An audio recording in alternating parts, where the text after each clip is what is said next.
Now, The Hunt Palmer Show. This is a catastrophe. You are now listening to The Hunt Palmer Show. Brought to you by Renaissance Homes and Pools on 104.5 ESPN Baton Rouge. That's what I wished for when I blew out my candle. Locking down the middle of the day. Live from the Raising Cane studio. This is Hunt Palmer. The floor is yours.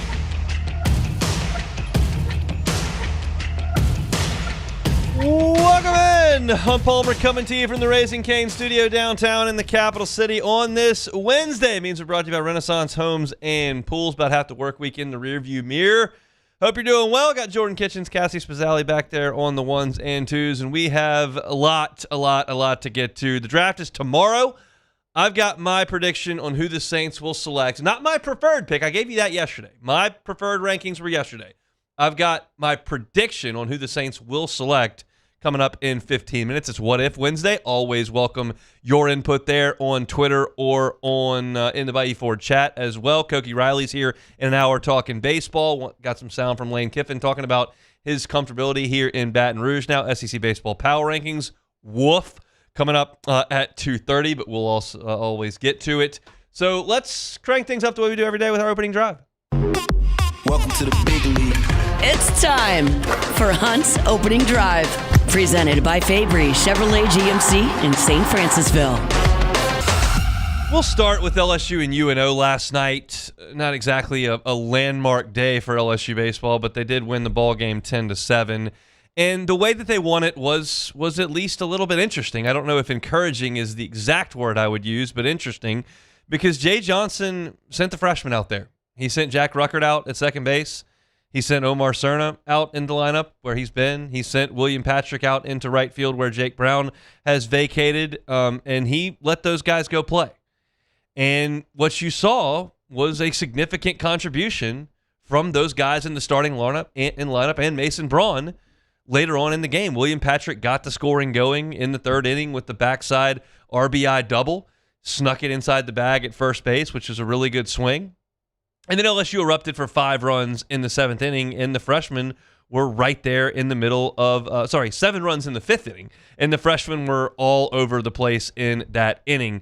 Jack Ruckert singled on a line drive to right field to kind of get things rolling after Derek Curiel singled and Kate Aaron Beatty walked. Bases were loaded, and the big swing there was the 2-out bases loaded double by Stephen Milam that kind of unlocked things and got LSU right back into the game. It was 4-1 UNO at that point, and he brought LSU closer. But that's where the young guys really stepped up. Omar Cerna smoked a single into center field on a line.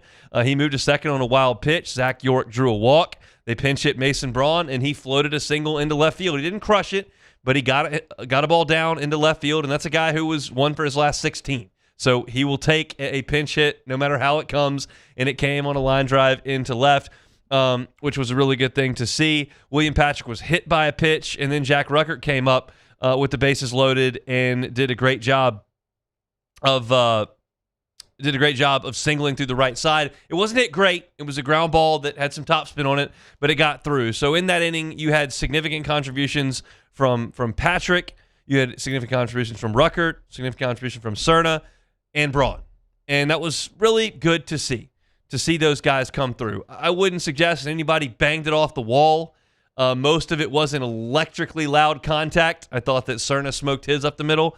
But it was good to see and maybe a confidence boost for those kids. Also, defensively, I thought those kids did a good job. Jack Ruckert turned a double play early in the game that I thought went well. Then he took one unassisted to second base and made a twin killing on a nice play to be patient, to take the ball, and to make the routine play. And let's be frank, Jack Ruckert has misplayed some routine plays earlier in the season. So that was encouraging, and Jay Johnson was asked about it after the game and said, look, guys are allowed to get better. Guys are absolutely allowed to get better. I loved Mason Braun making a diving catch out in left field. The ball was sinking. He dove and made a really nice catch. He's an outfielder by trade. I know everybody considered him a first baseman in January of this year. He didn't. He had never really played first base very much. He'd always been an outfielder, and so he made a nice play out there. I also thought for the most part in this game, beyond the freshmen offensively and defensively, that the pitching for LSU was very good most of the game. Yes, you did give up a 2-run single in the 4th inning. I thought that was a little bit questionable on No, sorry, the home run was in the fourth inning. That was the home run that Cruz Newman hit. I thought Fontenot made a pretty good pitch on that. It was a breaking ball that was at least away and kind of down, and Newman sunk into his knees and hit it out the opposite field. I know that every time a pitcher gives up a home run, the immediate reaction is, well, this is a terrible pitch. Sometimes it's not. Like, you are obligated by the rules to throw the ball over the plate. Sometimes they hit it, and I thought that was a pretty good pitch by Fontenot, and the kid just made a great swing and hit it out. It was the fifth inning when UNO scored 2 runs that I wasn't wild about it. This is LSU's weekly meltdown in the midweek where somebody comes in and just has nothing. And Santiago Garcia came in for Fontenot, got a quick strikeout, then on a 3-0 pitch, hit Cummings. You should never hit a batter on a 3-0 pitch. You're just trying to groove one there, hits a guy. Mound visit, a 5-pitch walk, and then a fly out. So you've got 2 outs. You got 2 on. Then you make a wild pitch. Second and third. UNO's best hitter, Biddick, is up. He's really the only good hitter they have. And I know it's a left-on-left matchup. Garcia's left-handed. Biddick hits left-handed. But you got a base open, and you're losing 2-1. I just wouldn't pitch to their best hitter there. And Garcia hung a breaking ball, 3-2, and it got hit up the middle for a 2-run single. I didn't love that. I understood the matchup play. I didn't love letting their best hitter, quote-unquote, beat you there. Didn't beat you in the game, but it beat you to the tune of a 4-1 tally. Cade Arambidi smoked a home run in the bottom half of that inning to cut it to 4-2. And then you had this 7-run inning that LSU put up there in the fifth that really separated this game and put LSU in front 9-4. You look at the pitching in this game. Fontenot, I thought, was very good. He threw 4 innings, and the only 2 runs he gave up were that home run that I didn't think was a bad pitch. Benj came in, yes, did issue a walk, his first one of the year, threw a wild pitch. Hadn't done that, but he got a strikeout, which was great. Cooper Williams came in, good inning, had a strikeout. Danny Lockenmeyer, 5 strikeouts, and he only recorded 5 outs in the game. So I thought that was really good. Zion Theophilus came in, issued a walk, but got an out. And then Guidry gave up more than he should have. The game was not high leverage at that point, and you got out of Dodge. But Fontenot has shown you something. He's been pretty good. I like Benj. I want to see more of him. Cooper Williams continues to do some pretty good things in very short outings. Danny Lockenmeyer has been called upon a little bit more, and I thought that was good. I thought LSU played okay last night. I like to see the freshman get some big hits. I like to see Aaron Beatty hit his 11th home run of the season. I like to see a lot of the pitchers throw the ball very well. Fontenot extended to 48 pitches in the game. UNO's not good, and the final score is not going to be earth-shattering. It was 10-7. I thought LSU did some good things. I think that what people want to talk about in this game is not that it was 10-7 or how it happened. It's like, okay, he's putting the freshman out there. Like, is that what we're doing the rest of the way? And like I talked about this yesterday. I didn't have Tuesday night's lineup to discuss. I just was talking in big picture. But Jay Johnson is not going to punt the last 14 games of this season. You've got 2 midweeks, and then you got 4 SEC weekends. He's not going to punt. He's going to manage the program at the same time he manages this team. This does not mean that Connor Benj and Grant Fontenot and Chris Stanfield, who got pinch hit for last night, and Zach York are done playing for the year. We're only playing Braun. We're only playing Cerna. We're only playing Patrick. We're only playing Ruckert. We'll see if Kloss gets a spot in there. Like, Milam's going to, he's not going to punt the season. And it's wild. I was thinking about this morning. An SEC team has made the NCAA tournament from a worse spot than this the last 3 years. That's not conjecture. It's real. And we in this town have just assumed that this season's over. Just mail it in. Brown's hurt. Moore's out. 6-12. RPI stinks. Who cares? On to football. And I just don't know if that would happen anywhere else with 4 weeks to go. I just don't think it would happen anywhere else. But that's the difference in LSU baseball and everywhere else. It's just a championship or bust mindset. I'm not suggesting that's a terrible thing, that our fan base has expectation and expects championships and has a real grasp on what looks like championship baseball and what isn't. But I do sense that 15 other programs and fan bases in this conference, and I shouldn't say that many because nobody even knows Missouri or Alabama has a baseball team, but most fan bases would just kind of, okay, what's next? And I don't sense that that's what's going on here. And again, like, I get that because you've won 8 national championships and you've got 2 in the last 3 years, and this doesn't look anything close to that, and you're looking to the next national championship, which in everybody else's minds is like, well, that could be next year. Like, what does that look like? And again, not to like suggest that's an unreasonable thing to start to discuss. I just find it unique to LSU. I don't think that, that would be going on in College Station. Last year in Gainesville, they were 1-11 in league play, and they made the NCAA tournament. Ole Miss started off atrociously a few years ago. They famously won the national championship, and that's not what I'm even speaking to. But I feel as though everyone's turned the page to 2027, and that just, it's not like they're, I mean, what are they played? They played 18 league games. They're not 3-15. Like, they're not 3-15. They're 6-12. I told you my diatribe yesterday. Like, I don't have confidence in this team. I will reserve hope, but I don't have confidence, and I don't believe they'll get to the postseason. That's what I think. But I am going to keep covering them. I'm going to keep writing about them. I'm going to keep talking about them. It's not going to be the same tenor and tone that it's been in the last 3 years, but not going to just completely throw out the year with a month to go. It's still April. These baseball teams have gone to late June before. I said this yesterday.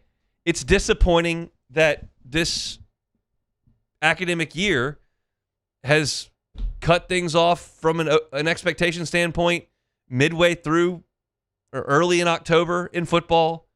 January 15th in basketball, you were cooked, and you feel that way in baseball today. But it's not just a time to go throw the freshmen out there and we'll get them next year. You got to try to go win on Friday. We'll see. I'll talk about it on Friday's show. I'm being Starkville. I got 2 text messages yesterday, so I'll go ahead and lay this out for those that are interested at all, for those that planned a trip when they, like we did, when they thought this was going to be a monster weekend. It turns out it may not be, but I will be doing my show from Starkville on Friday. We will be at Two Brothers Spoke Meats in the Cotton District. I hear great things. I'm very excited about that venue and very excited about lunch there before my show. So if you are in the LSU number that's going to go up to Starkville to make a weekend out of it, and you'd like to come by and get some incredible barbecue before you head over to Duty Noble, it's really close. The Cotton District's right down the street from Duty Noble. Come see us 1 to 3 at Two Brothers Spoke Meats in Starkville. I'm looking forward to being there. I have low expectations for what the weekend may bring, but I'm excited to be there and see the stadium and watch LSU play some baseball. Maybe they'll surprise us. Got a win last night. That's a good thing. 10-7 was the final. Incidentally, Jake Brown did post on his Instagram a picture of him in a hospital bed, hooked up to a lot of stuff. Obviously, that hamate bone surgery has been completed, and he's on the mend, and hopefully great things in his baseball future. Just don't believe any of them will be in purple and gold, which is always a bummer. All right, we will come back. My pick, what I think the Saints do tomorrow night in the first round, is next. The Hunt Palmer Show. Boudreaux's Electrical Services. Boudreaux's Electrical Services. Neil and Melissa have been running Boudreaux's Electrical for 40 years. So if you're looking for a Generac home standby generator, why not go with the family business that's been doing it in South Louisiana for 40 years? With the local team that's going to install that Generac home standby generator. With the local team that's going to monitor that home standby generator. With the local team that's going to do maintenance on that generator so that when the power goes out in your neighborhood, you're not affected. Whether you work from home, you've got little kids who can't be in a hot house, or you just don't want the inconvenience of losing power. Boudreaux's Electrical Services is ready to help you now. Do it before storm season starts. Give them a call at 985-397-1562 or 225-300-9389. It's Boudreaux's Electrical Services online at boudreauxelectrical.com.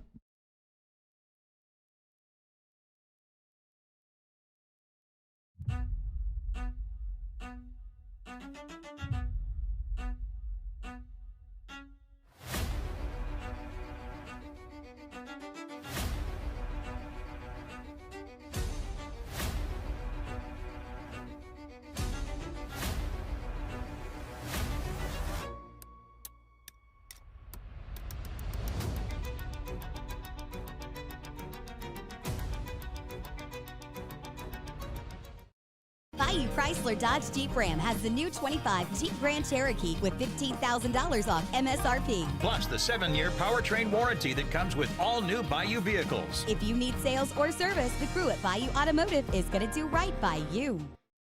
Hi, this is Beth Serena. Welcome to my pool.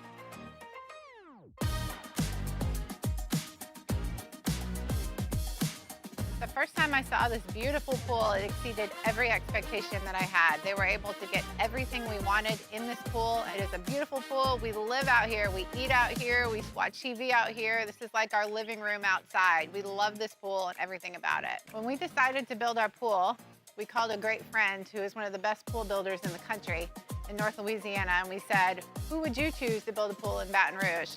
And without a hesitation, he told us Russell Pools. He said their history, tradition of great builds, great pools was unmatched. So of course, who did we call? Russell Pools.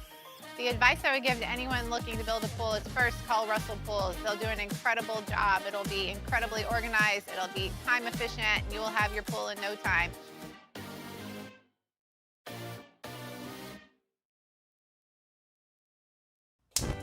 Looking for cleaner energy? Propane is energy for everyone.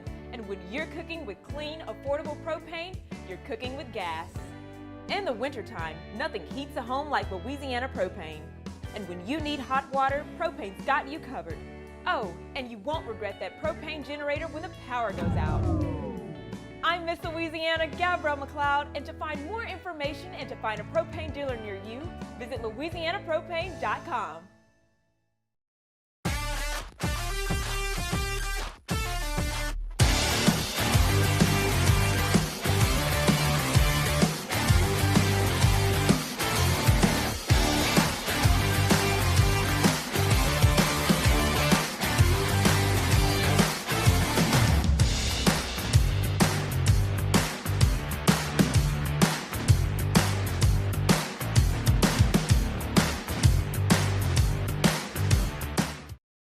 When it comes to choosing energy for your family and your home, make the smart choice with natural gas. You can count on efficient and affordable natural.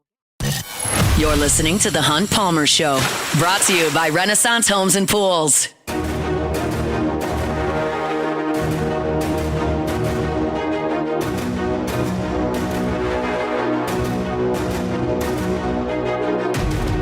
Failure happens to us all, but it's how champions evolve. The only thing that matters from a loss is if you get back up when you fall. You gotta get up. Obviously, youth baseball, youth softball in full swing here in South Louisiana. If you've got a youngster who's just eating up with it, wants to work on his or her game all the time, that's not as easy as just putting a basketball hoop out in the front and saying, hey, go shoot some hoops. It takes a little bit of equipment, a little bit of space. Marucci's got it at the Hitter's House. So if you're looking for 24/7 access to pitcher's mounds, to batting cages, they've got it at Marucci. If you're a member, you just use your key card access. It's available whenever you want, before school, after school, on the weekends, in the evenings.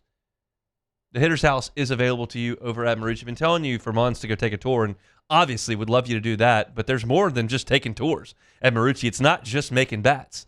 They've got incredible facilities to develop or work on that youngster's game as well. So go by and see them at Marucci. You can schedule your tour at maruccisports.com/campus-tour. And every ticket to the tour comes with a 20% discount in the campus tour store and in the Hitter's House. So go by and see our friends at Marucci. All right, it is time now to go through what I believe the New Orleans Saints are going to do tomorrow in the first round of the draft. Mickey Loomis met with the assembled media in New Orleans today. I find that to be a perfectly reasonable time to have a press conference. I also find it, if we're being candid, to be completely worthless. Like, what is Mickey Loomis going to tell you in a press conference? Like, hey, y'all trading? Who are you going to take? What position are you looking at? Who'd you have for a visit? Like, I get it. Like, I'm in the media. I work off content. I get it. I just don't think you're going to get any information pre-draft on what Mickey Loomis is thinking. And that's fine. So, again, this is just going to be conjecture on my part. I'm going to deduce it down based on what I know and then make my educated guess. If you were with us yesterday, I gave you my preferred list of Saints draft picks. It started with Reuben Bain based on the position he plays and where you can find dynamic players at that position most frequently. The edge guys go early in the draft. They're expensive in free agency if they ever get there, and it's just more infrequent that you find a real diamond in the rough in the 4th round of the draft on the edge. You can find that more likely as a super productive player at wide receiver or corner, candidly. So I had Bain first, Delane second, because I felt like that was a good positional fit for the Saints. I had Jordan Tyson third. I think he's the highest upside wide receiver in the class. I had Caleb Downs fourth, not because I think he's the 4th best player, but because I think the Saints have bigger needs than safety. And then I had Carnell Tate fifth, based on I thought he was the 2nd best receiver by my estimation there, and thought that he would be available. So that's my top 5 wish list. Bain, Delane, Tyson, Downs, Tate. This is not that. This is what I think Mickey Loomis and Jeff Ireland will do tomorrow in the first round. And it starts with one thing. They will pick at 8. I don't believe they go up. There's just no reason to do that unless you just have to have Arvell Reese. And even then, I would say that's a bad decision because you've missed on defensive linemen early in the draft and you need to fill more holes. So, I think they'll realize that. I've seen a shift in the Saints organizationally in the last 18 months. They did not force the issue in the draft last year. They have not done the same things that they have done forever and ever with the salary cap. I sense that they realize they're in a little different position than they were when they felt like they were this guy away or that guy away. So I think they're going to sit and pick at 8. That's the starting point here, right? Okay, so if they're going to sit and pick at 8, then the next piece to my puzzle has to be who's going to be on the board when they pick. I think it's less likely Caleb Downs is there. I think he will probably go. I think Mansour Delane and Jordan Tyson are extremely likely to be available when the Saints pick. Reuben Bain, I'm on the fence about in terms of his availability, and I think Carnell Tate will be there. So this now comes down to what I think trumps in the decision-making. Ultimately, they will tell us best player available. That's what they'll tell us. We'll never know the answer to that. That's what they'll tell us. It's the easiest way to explain your decision-making. I think suggesting to the media that you had a huge hole here, or that you had to fill this here, is maybe derogatory towards your own locker room. I realize those guys know they've got a job to do, and they're always trying to draft a replacement, but I think it's just easier to say best player available. But that could be a discussion in the Saints brass, like, where do we really need to make a splash? And based on likely availability, where I don't think Downs is there and it's iffy on Bain, I then come back to Delane, Tyson, and Tate as the most likely available if I'm suggesting what I think the Saints will do. And I believe the Saints will select Carnell Tate from Ohio State for 2 reasons. One, well, let me say 3 reasons. I'll say 3 reasons. One, he plays a position they need to upgrade, wide receiver. 2, I think he's extremely low risk. Tyson brings risk. Tate brings little risk.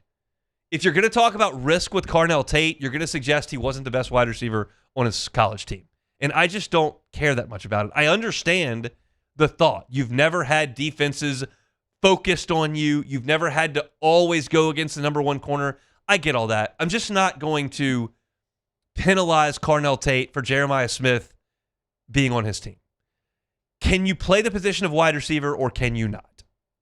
And oh, by the way, the Saints have some wide receivers that teams are going to have to deal with as well. And the third reason I think they take him is because of Ohio State and the trust they have in that program. It's paid. It has absolutely paid.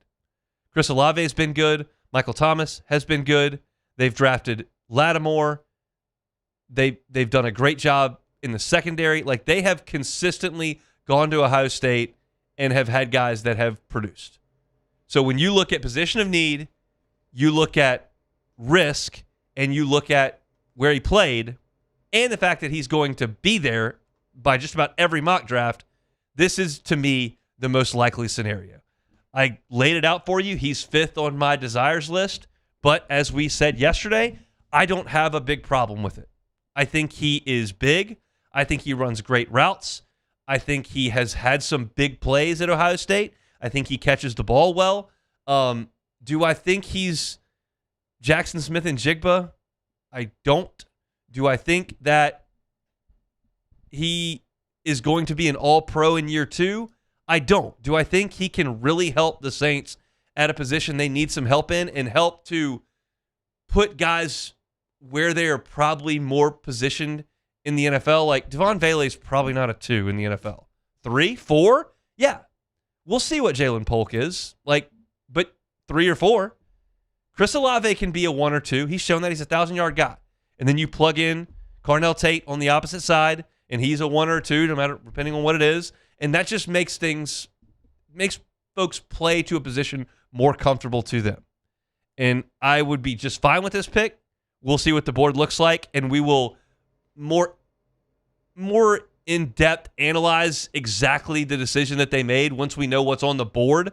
But I think this is the most likely selection to me. It's not earth-shattering. I've looked at mock drafts for 2 months like you have. He's on a lot of them, but I think he is the most likely pick for New Orleans at number 8. Carnell Tate from Ohio State. Jordan? All right, man. So I agree with you about Carnell Tate because if we remember last year when Kellen Moore was doing his pro day visits, he went to Louisville. He went to Louisville for his pro day visit to go look at Tyler Shuck. And at the time leading up into the draft, everybody was like, Shador Sanders is there. Is Tyler Shuck? But then everybody was hearing that Kellen Moore specifically went to go watch Tyler Shuck at Louisville, went to his pro day and went to go visit him. He liked Tyler Shuck. So if I'm going to put 2 and 2 together, I'm looking right here. Kellen Moore, the 2 pro days he went to this year, Ohio State, Miami. So if we're going to narrow that down off what he showed us last year, it's either going to be Ruben Bain or Carnell Tate at that 8th pick. And again, we'll see how the board falls and where guys end up landing. Or, Caleb Downs, if he falls, again, I think he will get. I think the Giants probably take him at 5 or something because they don't want him to fall to us. And I just think that Carnell Tate, he is a low risk factor. I don't have a problem with Carnell Tate, especially because we're not asking him to be the number 1. Yeah. You're not coming in here to be Jackson Smith and Jigba. We're not asking you to do that. Just come in here, take some pressure off Olave. So I think he can do that. He's done that. And again, Ruben Bain is going to help out with that pass rush. You need a pass rush. We're real on the fence about the secondary right now, especially with Kool-Aid and Quincy Riley. We're on the fence about that. So only way you can help out a shaky secondary, nasty pass rush. So out of just my little context clues, Ohio State, Miami, that's where Kellen Moore went. It's going to be one of those guys, Bain, Downs, or Carnell Tate. I think we're all in lockstep. It's here. We got to get through. Finally. We got to get through 3 more hours of radio, and we'll have it tomorrow night. Saints on the clock at number 8. All right, we still got plenty to do here on this Wednesday edition of the Hunt Palmer Show. Hour 2 is going to be busy. Koki Riley is going to be with us at 2 o'clock. Got some Lane Kiffin sound as well. SEC Baseball Power Rankings coming your way at 2:30. So plenty to do. Stick with us. It's What If Wednesday coming up next. The Hunt Palmer Show. One Bath and Closets. OneBathAndClosets.com is the website. David Duvall and his team, 30 years redesigning and remodeling bathrooms and closets. Safety can be a big issue in the bathroom, especially as folks age. If there is someone in your life that you feel like could run into some hazardous situations in the bathroom, do what you can to mitigate against it. As I say all the time, you cannot erase that risk completely. You can mitigate against it. Non-slip floors, handrails in potentially slippery places, walk-in tub for comfort, safety, convenience, shower with the bench in it. All these things are maybe things you don't think about all the time, but David and his team do it all the time. So go look at some pictures of their great work at OneBathAndClosets.com. You can get that free consultation. They love to offer financing. If you qualify, it could be up to 18 months, 0%, same as cash. All there at OneBathAndClosets.com. They do it right the first time and leave the competition behind. One Bath and Closets, OneBathAndClosets.com. When it comes to industrial construction, River Parish Contractors can do it all. Mechanical, structural, custom fabrication, specialized welding, and turnaround services. Strategically located in between Baton Rouge and New Orleans, we have the local team with the experience and commitment to safety to manage the most complex industrial projects. Period. Here's the deal. Partnering with us means your project is delivered on time, on budget, and most important, safely.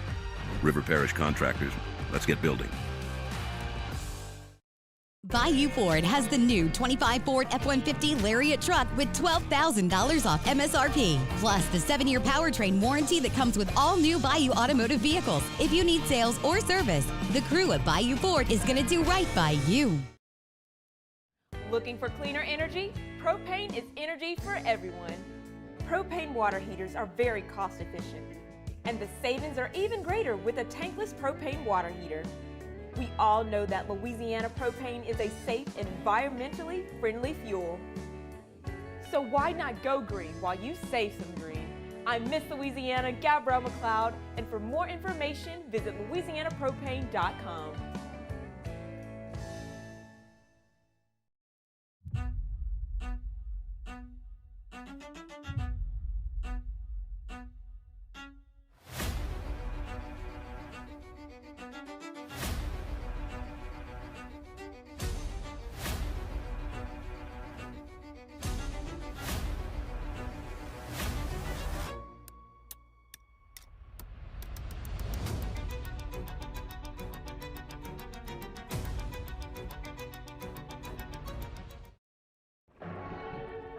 These are the luckiest ice cubes in the world.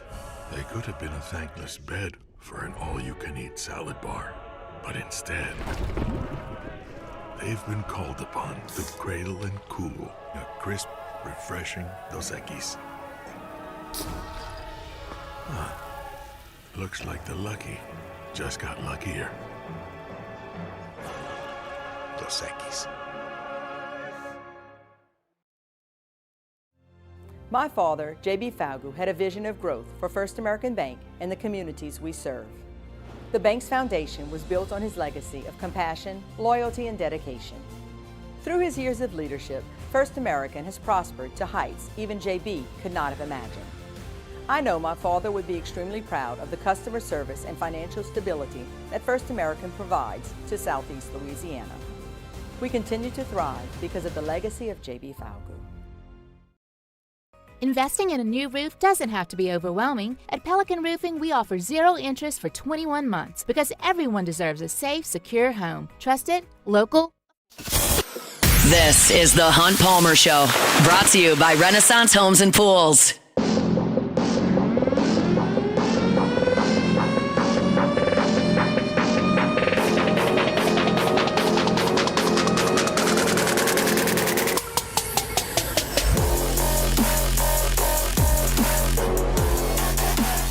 Our Wednesday shows are brought to you by Renaissance Homes and Pools. They're online at builtbyrenaissance.com. That's builtbyrenaissance.com. It's not too late to start the process of designing and building a pool for 2026. I mean, it stays pretty warm around here into the middle and late October.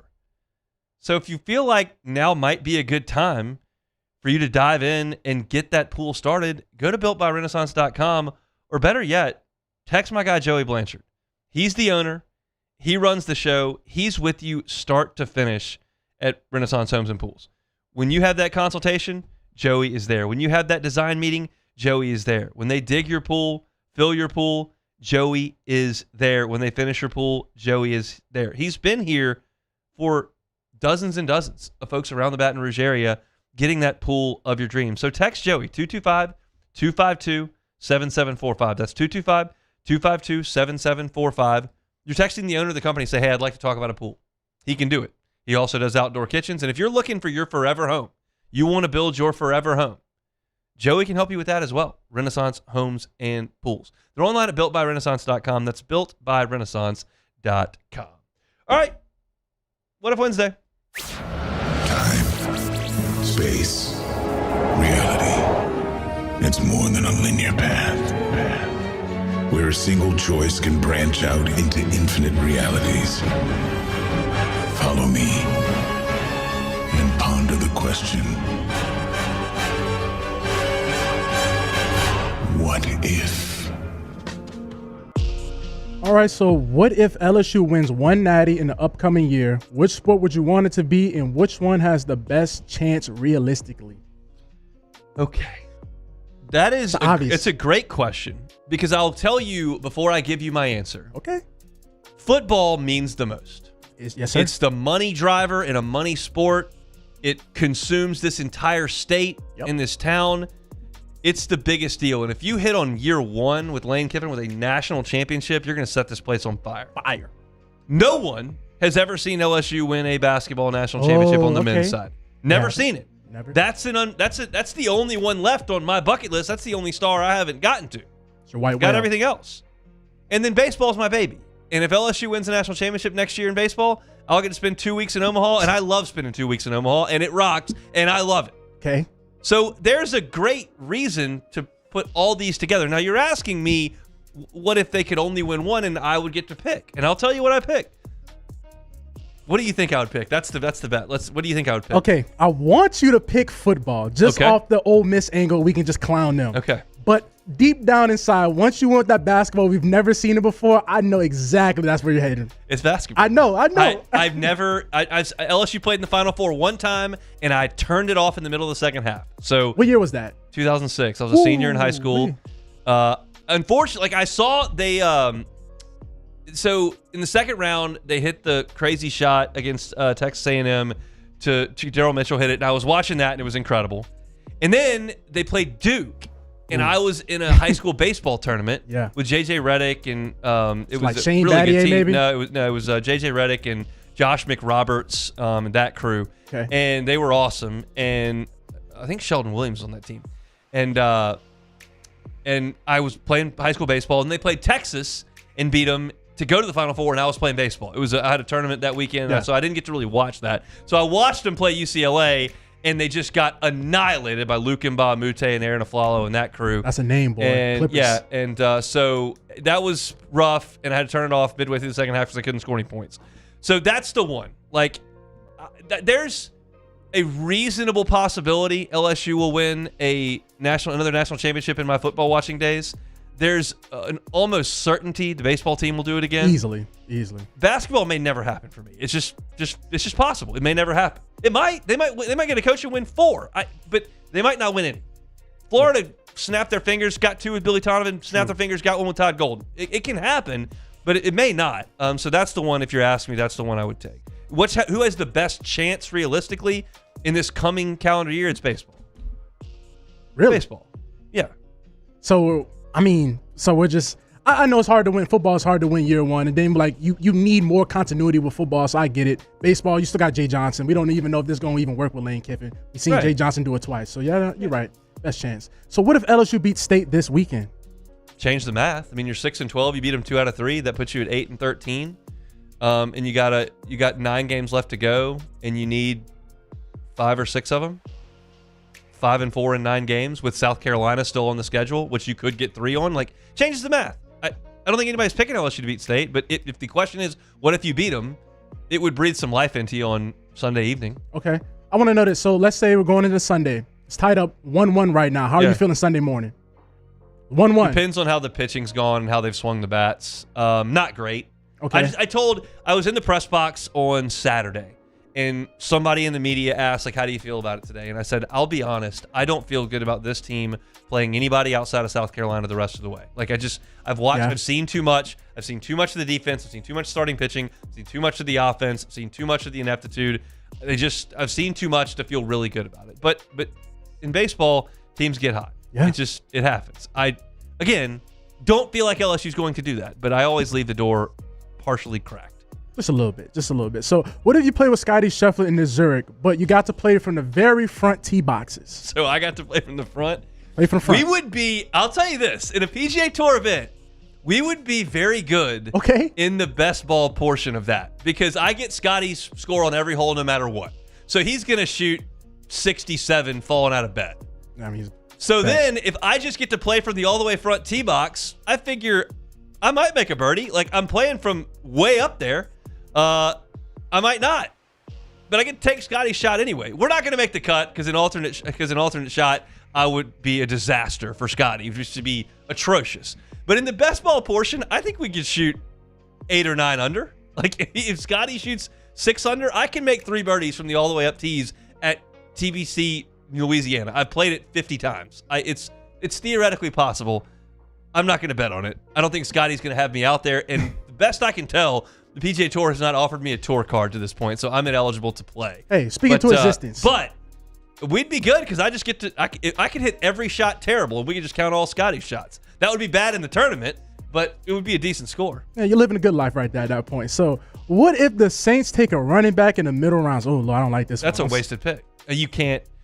We had this Jeremiah Love smoke at the beginning. The only I miss it. possibility was to get what you deem to be a complete game changer at that position because you've already paid Etienne a ton of money and you're paying Kamara a ton of money. I don't know if he's going to be on the team or not, but so you can't. You have Neal, you have Estime, you have guys down the list that can be the supplementary piece to Etienne, and if whatever the case may be with Kamara, but that would be a wasted selection at running back. There are very few positions where I would just look at the Saints and go, you can't do that. Mm-hmm. Running back's probably the only one. I mean, quarterback, I'll be like, what are we doing? That would not be great. Yeah, but if you feel like somebody's going to trade for Rattler. If you offer Rattler up, yes. I mean, you obviously brought Zach Wilson in, but you need humans. But I wouldn't want to take quarterback either. Yeah, I wouldn't want to. Quarterback and running back, don't do it. I'll be real. If we take a running back, that just the writing's on the wall that Kamara's out of here. Yes, that is just 100%. But also, what are these other guys doing here? Yeah, Kendrick Miller's still here. I mean, you got 5 guys stashed to the side. Yeah, Devin Neal, Kendrick. There's too many holes to fill. You can't go run. That's pretty much the only position you just can't go. Yeah, most definitely that quarterback unless you're shopping Rattler. But that's it for What If Wednesday. No more in the Bayou Ford chat. I was scrolling through. No, didn't see any more there. I don't even know what some of these are. There's probably some pop culture references that I don't understand. Endgame being one of them. Oh, Avengers. Nope. Oh Lord, you don't do the Marvel? I don't even know what Avengers is. Marvel? Cassie just gave me the worst look. No Marvel? I don't know. That's like superheroes? Yeah, superheroes. I don't know these. It's like Iron Man, the Hulk. I've heard of Iron Man, the Hulk. See, Spidey. Spider-Man, yeah. Spidey and his amazing friends is on my house all the time. He's got baby Hulk. That's and not then like true Marvel, though. This is how it's going to start, though. This is how it's going to start. All I know. This is how it's going to start. Trust me. Spidey and his amazing friends. Spin, Spidey, and Ghost Spider. Myers loves Ghost Spider. See, just wait. Spider. Wait until he gets older and he really dives into it. You're going to be all in on Doc Avengers. Ock. See, I know the baby Avengers, just not the real ones. Give it time. I think I saw a superhero movie that had like the professor in the wheelchair. Oh, X-Men. X-Men. Okay, is that Marvel? It is now. Yes, it is Marvel. Yes. Yeah. I was like, is I it don't DC? know I don't know what happened in the movie. I went to the theater with some Yes, friends it's and saw Marvel. it, and I don't even know what happened in the movie. I don't even know what the movie was called. It's X-Men. Oh my! I can't wait till Myers get older, man. You could be like, yeah, man. We're Y'all not told watching us. X-Men. This guy is watching LSU Louisiana Tech YouTube videos. Just wait, honey. Not he's asking about Barryon Brown on Saturday. You think he's gonna be the Hulk? Two things can be true. I can like football and I can still dive in with it. Yeah, come on now. Come on, watch. You're gonna be the main one bringing him to the movies to watch these movies. I promise you. I don't have any problem with that. It's fine. Whatever he wants to do. I walk in the living room. Can you put on Tigers and Clemson? Like, sure, you can watch Clemson. Do whatever you want. He asked me where Jack Pyburn was the other day. This happens. Oh, he's too locked in. He's too locked. All right, let's close out hour number 1. Coming up next. The Hunt Palmer Show. Highland Insurance Group, HighlandIG.com, HighlandIG.com. If you're a business owner and you just know what your insurance costs, not real sure what employment practices liability covers or whether you need it, what would trigger a cyber policy to cover you? What are your crime limits? How about that building valuation? If you're just not sure about the ins and outs of your insurance program, you need to be able to trust your broker at the very least. If you don't want to learn about it, your broker needs to know. Can't just be based on price if you're trying to do things the right way. And the Howard Insurance Group does things the right way. They've got a team of experts over there at the Howard Insurance Group that will make sure your policy is set to respond properly. They know you pay good money for those premiums. If you need that insurance policy, it needs to be written right. And that's what they do at the Howard Insurance Group. Check them out online at HighlandIG.com. Jonathan Carbo and his team at the Howard Insurance Group online at HighlandIG.com. Bayou Chrysler Dodge Jeep Ram has the new 25 Jeep Grand Cherokee with $15,000 off MSRP. Plus the 7-year powertrain warranty that comes with all new Bayou vehicles. If you need sales or service, the crew at Bayou Automotive is going to do right by you. I'm Gabrielle McLeod on behalf of the Louisiana Propane Dealers. I have spent hundreds of hours preparing for scholarship competitions. That preparation paid off when I won the Fitness and Talent Awards along with the title of Miss Louisiana. The Louisiana propane dealers are also pretty talented and want you to be prepared for when the power goes out. Visit LouisianaPropane.com to find out about propane generators and other safety tips. Louisiana Propane, it truly is the fuel for our future. Parrish Construction and Roofing, trusted by champions, built for Louisiana. Do business with someone you know. Parrish Construction and Roofing. Parrish Construction and Roofing. ParrishBuilt.com. After a decade of working in private duty nursing, I know how hard it can be to find compassionate care for the ones that you love the most. So I started Decision Critical, a premier concierge nursing agency, so we can take care of you wherever you are. Our highly skilled nurses provide exceptional care from the comfort of your own home with personalized packages for short-term, long-term, or even around-the-clock care. Visit us at decisioncriticalbr.com and give us a call today to get started.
If your office is experiencing performance issues like slow networks, jammed printers, or disappearing files, Advanced Office Systems may be right for you. With powerful IT solutions, print management, document imaging, and security systems, they help offices regain confidence naturally. Side effects may include uncontrollable efficiency, smoother workflows, and a sudden burst of office joy. Say goodbye to those emotional breakdowns in the supply closet.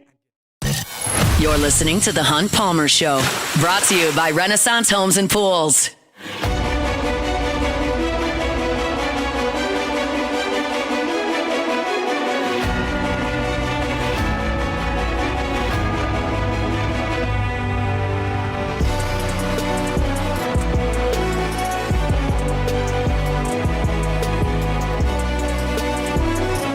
Our shows are always brought to you by Auctioner. Auctioner wants you to visit their symptom checker online at auctioner.org/findcare so that you know where you need to be depending on your current medical situation. If you're looking for comprehensive, continuous care, that's what primary care is for headaches, low back pain, maybe immunizations or your annual checkups, mild to moderate stomach aches, or your chronic disease management, high blood pressure, high cholesterol, high blood pressure.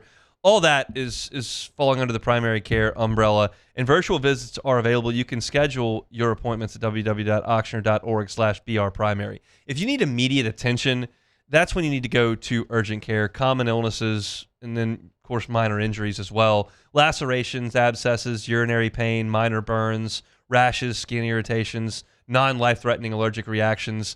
Walk-ins are welcome at their urgent care clinics. They've got extended hours, and you can find a location at auctioner.org/urgent care if you're looking for it. If you've got severe or life-threatening conditions like severe chest pain, severe bleeding, severe head trauma, sudden vision loss, severe dehydration, you need to go to the ER or call 911 immediately.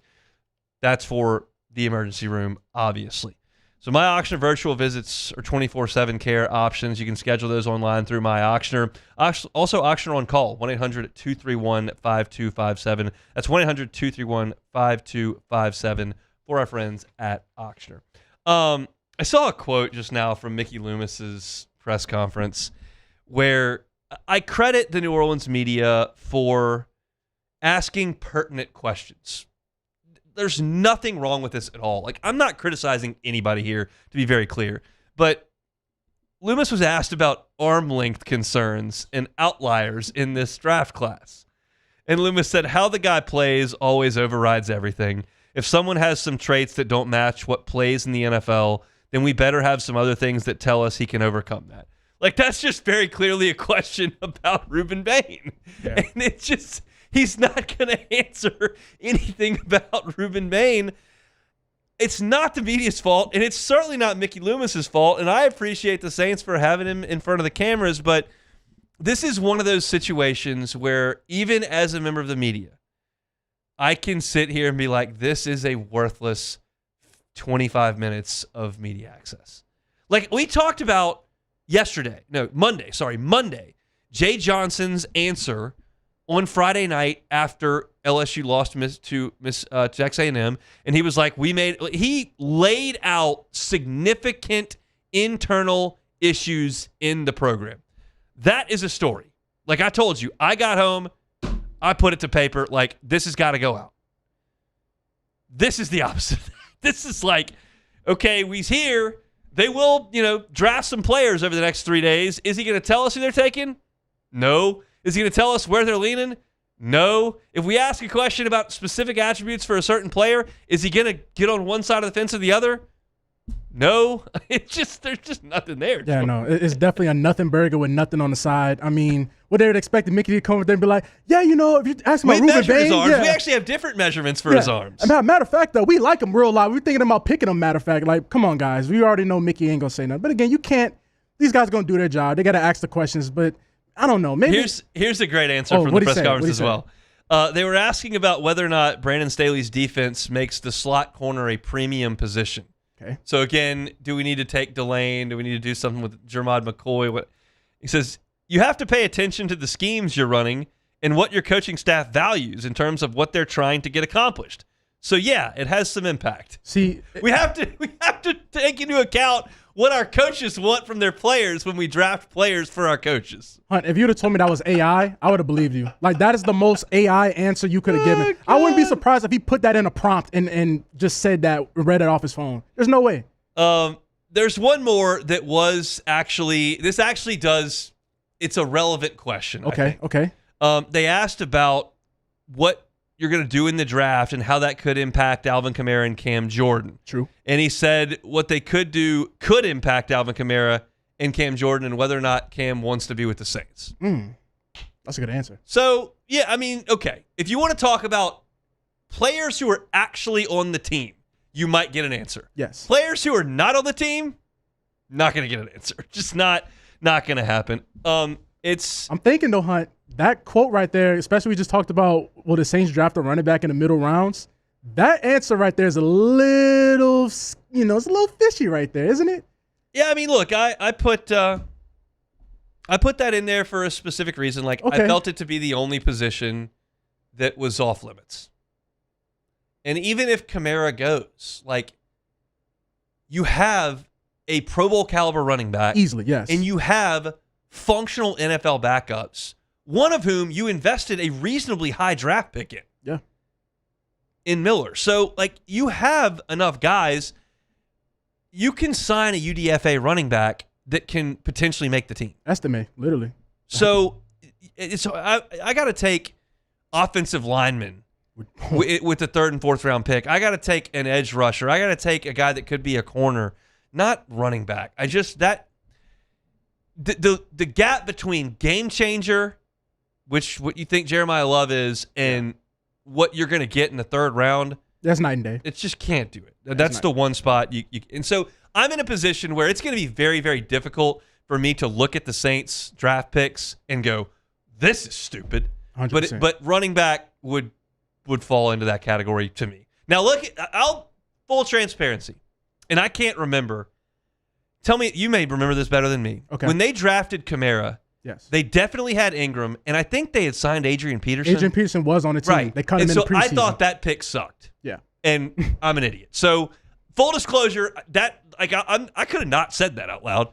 Could have kept some credibility, but that's what I thought at the time. I went like, why in the world would you draft a running back in the third round when you have Mark Ingram, who you traded up to get in the first round, and Adrian Peterson, who you signed, who's going to go to the Hall of Fame? Why are you taking a running back? Do something else. You got Drew Brees. Like, get him some help. Well, they got him some help in the third round with a running back, and they told Adrian Peterson to hit the brakes. Hit the brakes.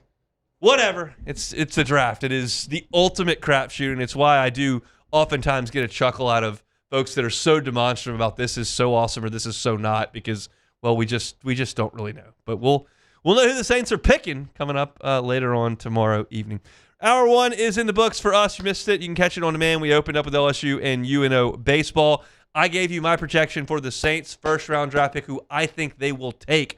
You can find that on demand at Hunt on Saints or wherever you find your podcasts at the Hunt Palmer Show. What If Wednesday is in the rearview mirror as well. We got a busy hour number 2 coming your way. Koki Riley talking LSU baseball in 5 minutes. Lane Kiffin sound about acclimating to Baton Rouge and SEC baseball power rankings. Don't go anywhere. It's a Wednesday edition of the Hunt Palmer Show brought to you by Renaissance Homes and Pools. The Hunt Palmer Show.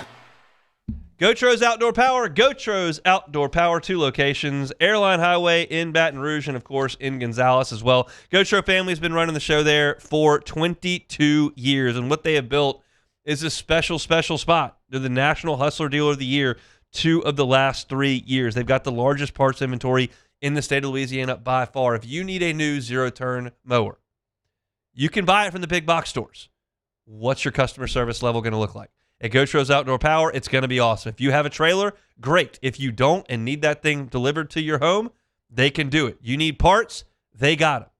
It's a local family-owned operation that is certainly robust enough to service your needs. If you need to maintain a big property and you need a new zero-turn because that grass is going to be growing from now through Halloween, Gotro's Outdoor Power is where you need to be. 2 locations, Airline Highway and then in Gonzales. They're also online at gotrosonline.com. Gotrosonline.com. When it comes to industrial construction, River Parish contractors can do it all. Mechanical, structural, custom fabrication, specialized welding, and turnaround services. Strategically located in between Baton Rouge and New Orleans, we have the local team with the experience and commitment to safety to manage the most complex industrial projects. Period. Here's the deal. Partnering with us means your project is delivered on time, on budget, and most important, safely. River Parish Contractors, let's get building. Hey, it's Matt Moscona. Look, back pain can sideline you from the things you love. That's why I trust Dr. Kevin McCarthy and the team at the Spine Center of Louisiana. Dr. McCarthy doesn't just treat symptoms. He gets to the root of the problem. From advanced injection therapy to minimally invasive surgery, they've got the expertise to get you back in the game. With 5 locations across Louisiana, including right here in Baton Rouge, quality care is close to home. Call the Spine Center of Louisiana or visit spinecenterla.com. Hi, this is Beth Serena. Welcome to my pool.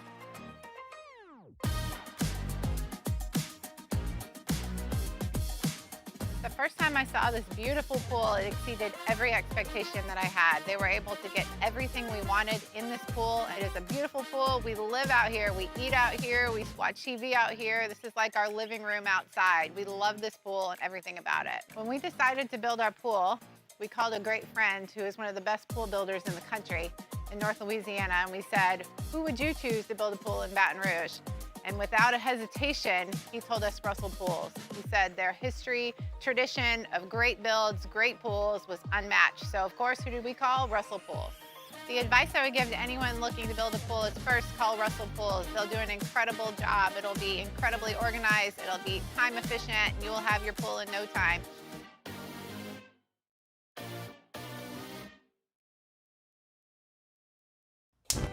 Looking for cleaner energy? Propane is energy for everyone.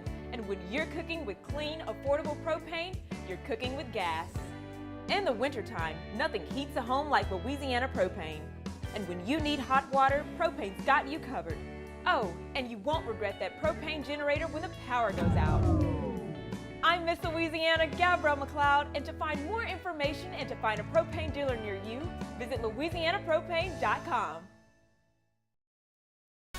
Everything you need for a stunning garden is at the Plant Barn in Baton Rouge. From trees and shrubs to plants and pottery, the Plant Barn has it all at great prices. Visit us today on Valley Street, right off Perkins Road in South Downs.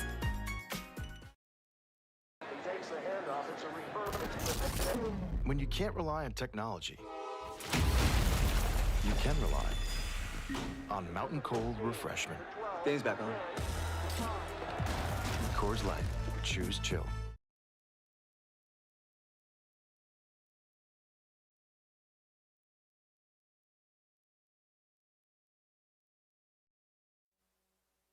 This is SportsCenter. I'm Christine Lisi. The Cowboys won't be signing receiver George Pickens to a long-term contract and do want him to play on his franchise tender. That today from the team's chief operating officer and executive vice president of player personnel, Stephen Jones. He told reporters there won't be a long-term offer this offseason due in part to the newness of Pickens in Dallas. The Spurs could be without their best player, center Victor Wembanyama, for Game 3 of their first-round NBA playoff series Friday against the Blazers. He suffered a concussion on a hard fall in last night's loss and is in concussion protocol. ESPN NBA analyst Kendrick Perkins. He is their system, offensively and defensively. He's a generational talent. His impact on the Spurs is so impactful that when he's on the floor and he is available, they're a championship contender. When he's not on the floor, they're a first-round exit, and they could possibly lose this series. My panic meter is high. After dropping the first 2 games at home, Penguins captain Sidney Crosby said the urgency is heightened for Pittsburgh heading into Game 3 of their first-round Stanley Cup playoff series in Philadelphia tonight against the Flyers. Hey, it's your resident Super Bowl champ, Chris Candy. Coming up Thursday, the draft is finally here, and I'll tell you exactly what teams should do if they want to win in 2026. It's Unsportsmanlike, 6 a.m. Eastern, right here on ESPN Radio, ESPN2, and ESPNU. Now, The Hunt Palmer Show. This is a catastrophe. You are now listening to The Hunt Palmer Show. Brought to you by Renaissance Homes and Pools on 104.5 ESPN Baton Rouge. That's what I wished for when I blew out my candle. Locking down the middle of the day. Live from the Raising Cane studio. This is Hunt Palmer. The floor is yours. Hour 2, Wednesday edition of the Hunt Palmer Show, 104.5 ESPN Baton Rouge, officially working towards the weekend. Half that work week's in the rearview mirror. Hope it has been a good one. We'll have Lane Kiffin sound coming up in 15 minutes. My SEC baseball power rankings, unfortunately, coming your way in 30 minutes. Koki Riley covers the LSU baseball team for The Advocate. He's here on Wednesdays. Koki, appreciate the time. How are you? Good. How's it going? It's going all right. What do we watch over the weekend? LSU and Texas A&M. What did we watch? I think we watched one team that's good at baseball, another team that's not good at baseball, and the results then followed. I think A&M was kind of on another planet compared to LSU.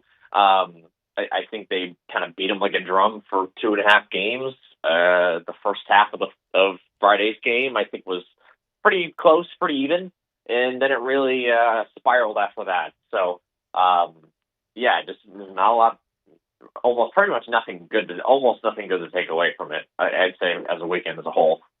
We just did about 8 minutes on how silly the Saints press conference was today because there's a bunch of questions that didn't get answers for good reason because the Saints aren't going to give their draft strategy away to the media the day before. And you've sat in dozens and dozens and dozens of press conferences with no substance. What did you think Friday when Jay Johnson started talking about roster construction? Out of all the things that Jay Johnson talks about and doesn't talk about, roster construction is usually something he's a little bit more open to talking about in general. But this, of course, was very, very different. When you're saying out loud in the middle of the season with, at that point, 14 SEC games left to play, that you've made mistakes in constructing the roster, that is a whole another level of transparency, honesty, and I guess just a incredibly telling sign of how he thinks of this team and how, frankly, quite poor this team is. And I think a lot of it he just kind of blames on himself for not recruiting the right guys, not bringing in the right players, and that's something that us in the media have touched on a whole bunch of times. And I don't think it's that hard to deduce, which specific guys where it just hasn't worked out with those guys. But yeah, like when he started being that open and honest about it, I was kind of stunned because he just doesn't really do that. And he's not someone who's going to go off the cuff and really speak his truth, at least. And everything he says is calculated, right? There's a reason for why he says everything. He's not going to say something without kind of thoroughly thinking about the consequences of his actions. And to me, him saying that either was a trip up in that philosophy or a very targeted way of saying that, hey, this team just doesn't have the goods. We're going to do better in the offseason, and I'm going to make sure, obviously, this never happens again. So, like, there's a lot going on there. And you saw on Tuesday, William Patrick in the lineup, obviously with Jake Brown out, but Jack Ruckert played as well. Mason Braun pitch hit, and you obviously had Cerna in there. Do you believe the freshman will get a very long rope here in the last 12 league games into midweeks, or do you think that was just a spot against UNO at home that was pretty comfy for them with Jake Brown out? Honestly, I think they should play more. I think you got to see what these kids have and how many of them you can plug into the lineup next year, or at least be a strong competitor for one of the lineup spots, given how much turnover you're going to have on that side of the ball. So I think they should. Will they actually do it? Well, not 100% sure about that because, Jay likes to talk about how, and maybe lip service, they like to talk about how he plans to line up for every day to try to win that game, right? And on Tuesday, it should be noted that Zach York started at first base, which is something that hadn't happened in a little bit. And they decided to give Mason Braun a breather again. And Braun eventually enters the game, but this team is just kind of. I think like any idea that the veterans have the upper hand, like that's been totally dispensed at this point. Yeah. But are they going to favor the young guys over the older guys? Not fully convinced of that, even though I think that's probably what they should do here. When you look at the bullpen, there have been some promising outings and performances over the last 2 weeks. What do you make of that position group and maybe some of the younger guys, maybe some of the older guys that have come through and what that could do for LSU over the last 12 SEC games? Yeah, I would agree with that. There's just a lot of caveats to that. One, those guys kind of struggled against Ole Miss. Two, in the A&M series, yes, they pitched well in the last 2 games, but those games are kind of over when they entered the game. They're down 5-6 runs, so there's just not as much pressure for A&M to put on more runs or pressure on LSU to hold on to a tight game or a tight lead. And I think because of that, maybe that was just as big a reason outside of just them performing better.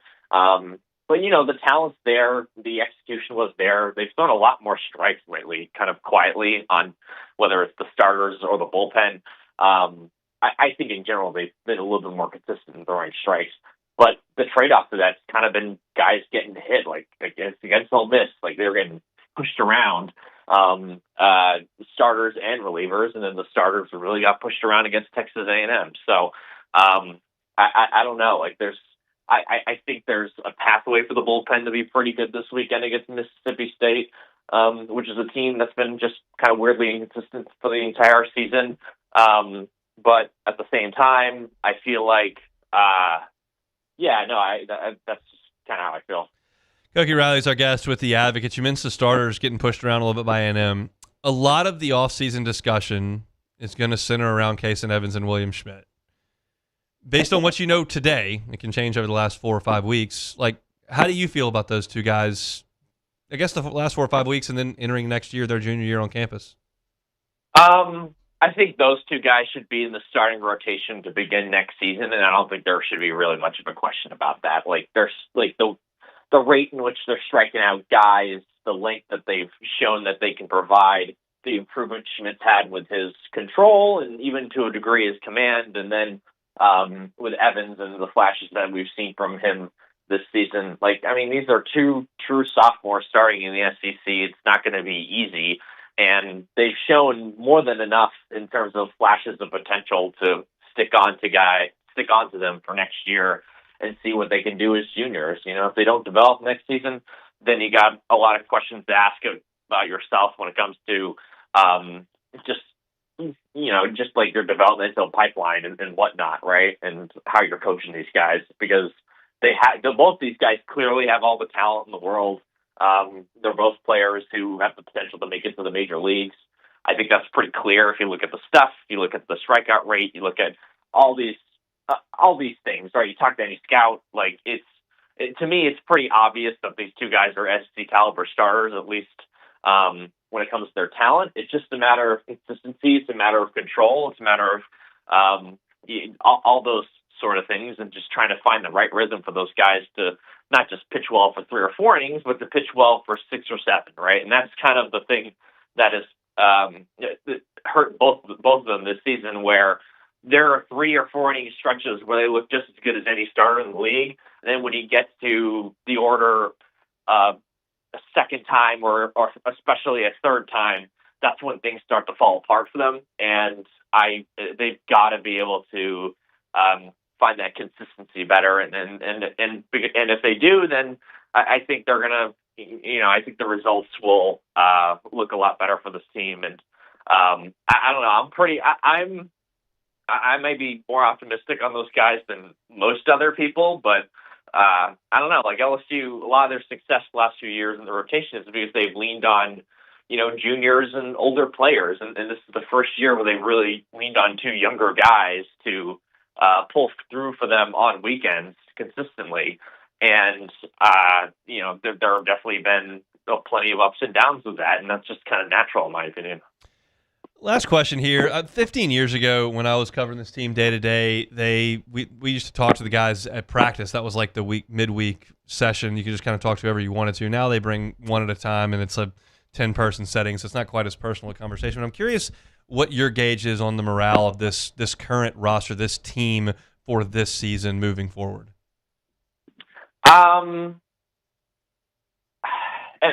like you said, like it's really hard, right? Since you're not really, I'll be around them a little bit more this weekend because I'm going to be at Mississippi State. So honestly, like I can probably give you a better answer to this question next Wednesday. But for now, I just say it's kind of business as usual. Just trying to survive the grind of a season.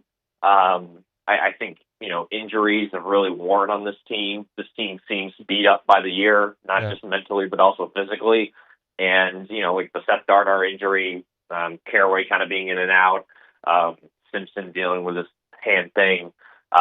There is a sense of just, I don't know, like the season is worn on them. And I think that includes Jay, and maybe that plays a factor into his comments, which is what we talked about earlier in the show. So, I don't know. The more I think about it, the more I just sort of think about how, it's been, 42 games for them this season, something like that. Yeah. And it feels like more. I guess that's the best way to put it. They're fighting it, that's for sure. They'll be in Starkville. I'll be there, and we'll see you on Friday evening at the Dude. Awesome. Thanks. Koki Riley with The Advocate, LSU beat writer covering the Tiger baseball squad. I'm curious to see that, too. I'll be there. I'll be doing the games with Chris Blair on the network, but I'll also be doing my work for LouisianaSports.net, and I'll be able to do some post-game interviews and stuff, and maybe I'll also have a better feel for that. And certainly the way this weekend goes will impact that. If they get swept again, their 3rd straight sweep, you can kind of paint how that picture goes. So they go out there and they win 2 out of 3 against Mississippi State, and Schmidt and Evans are fantastic, and Aaron Beatty hits 2 more homers, and Jack Ruckert makes 2 great plays up the middle. Like all of a sudden you might feel different. It's an interesting deal. Baseball happens so quickly. There's a game every day or every other day, and the narrative changes. So I may get a better picture of that as we move into the weekend as well. But we'll be there one way or another. Koki will be there for The Advocate. I'll be there for LouisianaSports.net as well as the network. So keep on trucking. We'll do some baseball power rankings coming up in 15 minutes. When we come back, some sound from Lane Kiffin yesterday about how he's got his feet on the ground in Baton Rouge 5 months later. We'll do that next. The Hunt Palmer Show. Swing Easy Golf Club in Baton Rouge. SwingEasyGCBR.com. PGA Tour players going to be at the Zurich this weekend. You can play TPC Louisiana right there at Swing Easy Golf Club. They got it fired up right there on the simulator. I've played it. I've played it in person. I've played it on the simulator. It's a different golf experience, but it's a great golf experience. If you want to hit some golf shots this weekend, don't have a tee time, but maybe you don't have 5 hours. Maybe you got 45 minutes you want to kill and hit some golf shots. You can play 9 holes in 45 minutes on the simulator by yourself at Swing Easy Golf Club. Maybe after work on Friday, you want to go up there with 4 buddies, get the beers going, and hit some golf shots, listen to some tunes. You can do that at Swing Easy Golf Club as well. It's on Segan at Perkins. Awesome spot, incredibly hospitable, ton of fun, and you can be a member as well. Check them out online at swingeasygcbr.com or on Segan at Perkins at Swing Easy Golf Club in Baton Rouge.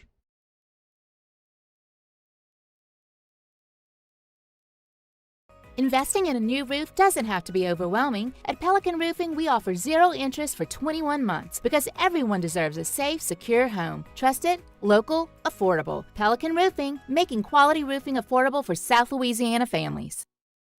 At Sunshine, your hometown John Deere dealer, we know hard work starts with the right equipment.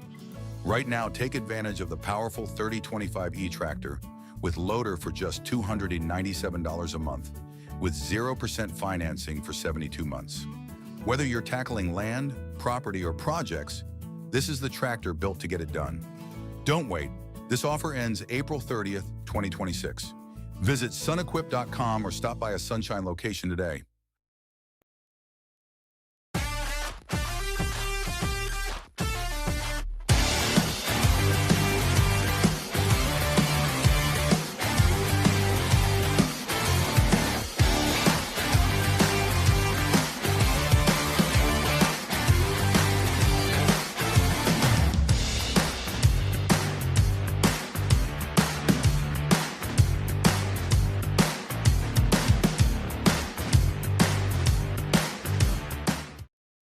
Looking for cleaner energy? Propane is energy for everyone.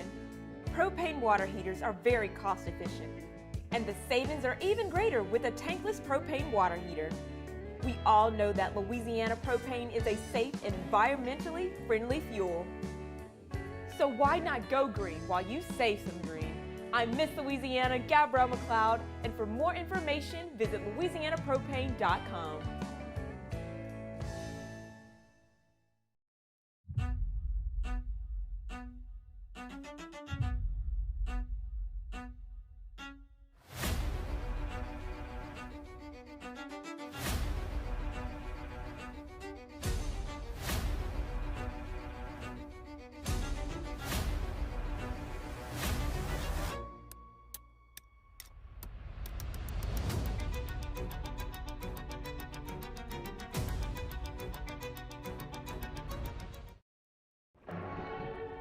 These are the luckiest ice cubes in the world.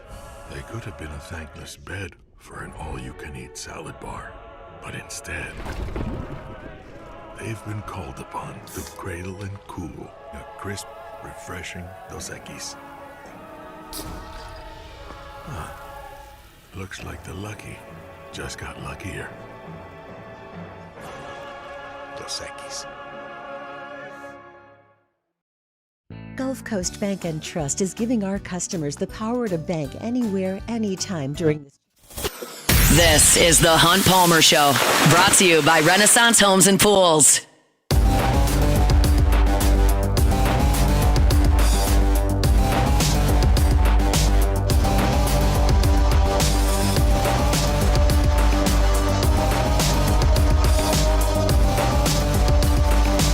Every day we're brought to you by Lifetime Roofing. Check them out online, lifetimeroofingla.com, lifetimeroofingla.com. You need to be able to trust your roofer, especially in South Louisiana.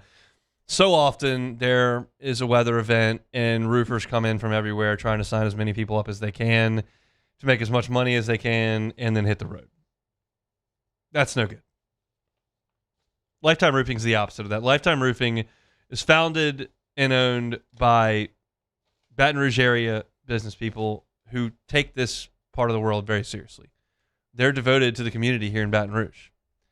And one of the things they think about in their line of work in roofing is the fact that oftentimes they're dealing with people in times of need. I was talking with the folks at Lifetime Roofing, one of the first sit-downs we ever had. And they said, look, one time there was a tornado that ripped through, it was up close to Kentwood. Said, we just went up there with chainsaws and bottles of water. And we were cutting trees and handing out water and just doing what we could to help. That's the kind of people you're dealing with at Lifetime Roofing. Not only do they feel that way about their community, they also offer a lifetime workmanship warranty. It guarantees the craftsmanship and the materials. So you're getting people that care on the front end and a warranty that lasts forever on the back end. It's Lifetime Roofing. You can find them online at lifetimeroofingla.com. If you're looking for a new roof, you need financing options, they got it. You need incredible craftsmanship, they got it. You need a lifetime workmanship warranty, they got that as well. It's Lifetime Roofing. Find them online, lifetimeroofingla.com. Shane LeBlanc, Lifetime Roofing is very, very good. They just did my roof. Wasn't even in the live. You see it right there in the Bayou Ford chat? There it is. Let's talk a little LSU football. Lane Kiffin met with the media yesterday and answered a lot of questions about defensive line, quarterbacks. I've actually written about the quarterbacks. That's online at louisianasports.net right now. But some of the answers I thought were a little bit more personal and more about his time in Baton Rouge that's now spanned 5 months. And he talked about starting to, quote unquote, get this community, which is brand new to him. Yeah, I actually had a former player today who moved back here after playing in the NFL a long time, and he said to me, he's like, okay, we went to 6 different places. Actually, was here with Saban, and then at the Dolphins with Saban. And he's like, we moved back here because the people here. And that does now make sense to me. Not to use it again, it's different. It's just a different feeling. It's a combination, and I'll get criticized, I'm sure, for this. It's like the deep South, nice and caring, with a little bit of edge, too, and edge, I mean, a passion of like wanting to win and how can we help win, and so it's unique. But again, like the recruits feel that. Like in these Sunday meetings when I sit with them and they're on the couch and the parents and they talk about how much they enjoyed the town and the people at restaurants coming up to them and the diversity, and so I'm starting to get it. It's a special place. And one thing that I don't have to speculate on, I know for certain, is that we care a lot about those 3 letters, about that school, about those athletics. And it doesn't surprise me that when Lane Kiffin takes recruits out, that they feel that.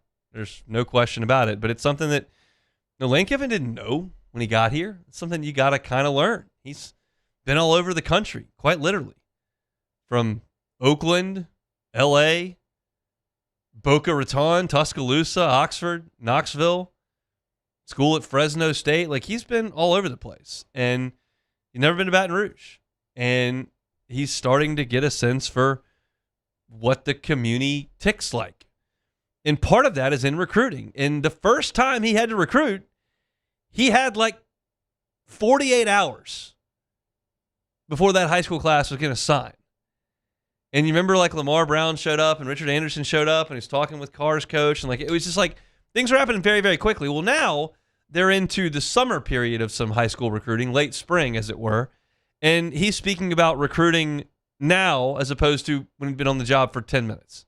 It feels completely different. I actually just had this conversation with the staff. I feel like now we recap the weekend and we're at full strength. Everybody's here. We know the people in the building. We have all our coaches here. They get to see practice also. So it's like now I'm really feeling the recruiting at full strength, and then combining what we do with the branding of LSU and then the response, which has been extremely high level from the recruits and their families, which has been great. You know, when we first got here, we're here a couple days. We don't even have a full staff. We're trying to sign the high school class without even having a full staff. And then even going into the portal and having our coaches going back and forth and not here and then at the other place. Like, that was really challenging. And so a coach said last night, he goes, Coach, but remember, you weren't full strength and still signed this #1 portal class of elite talent. So that was pretty exciting to think about. Like, we were able to do that and we weren't even at full strength. We didn't even know the building and what we were even selling a little bit. We could sell our systems. We didn't have a feel for Baton Rouge. And now to have the feel for everything, it really feels great. I walked back in the staff meeting Sunday after all the recruits were gone, and I'm like, for all these parents and players to come in here and say what they said today really just excites me about the combination of LSU and us together. I haven't thought about the fact that LSU's coaches are splitting time between Oxford and Baton Rouge in a while. Like, when I heard that sound, I wanted to say the words I forgot about it. I didn't forget about it. It just happened. But, like, I hadn't thought about it in a while. I'm knee-deep in this baseball thing, and they've hired a new basketball coach, and I just haven't thought about the coaching staff yo-yo effect that was going on in December. But, yeah, I mean, that was not stable for anybody.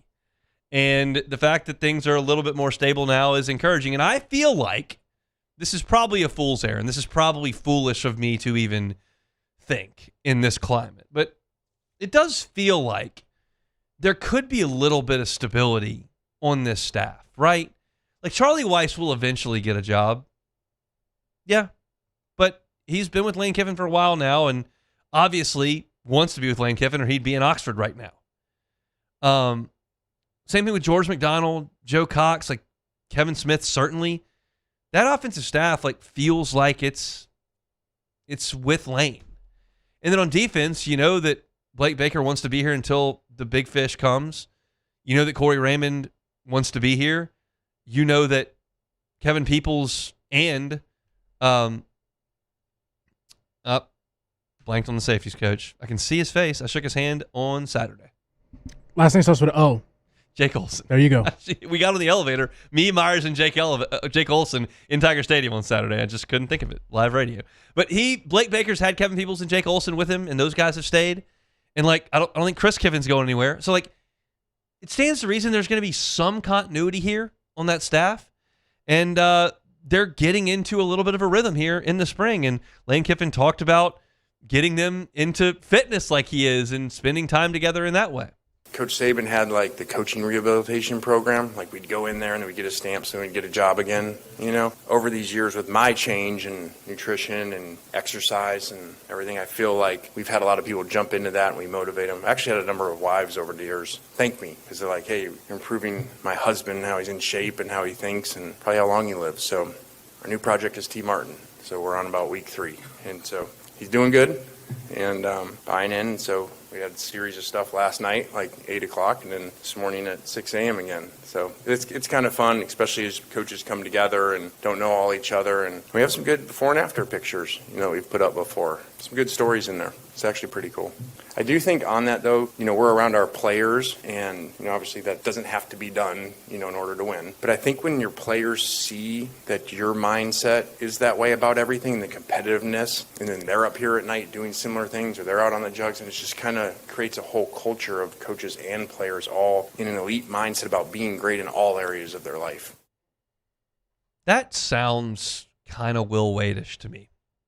I realize Lane Kiffin's in better shape than Will Wade, but you're just talking about everything matters all the time, taking things seriously, everybody doing things together. I'm working all day, you're working all day.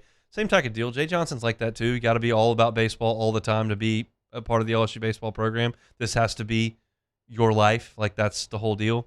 And Lane Kiffin sounds that way too.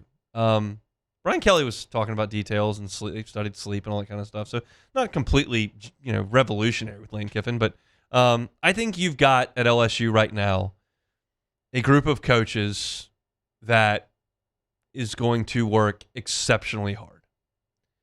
And I'm not here to suggest who hasn't or who has in the past. I'm here to talk about the coaches that are here right now. Jay Johnson is going to grind in this offseason. Guaranteed. Will Wade is grinding right now to remake an entire roster. Guaranteed. Lane Kiffin was flying all over the Southeast trying to land transfers.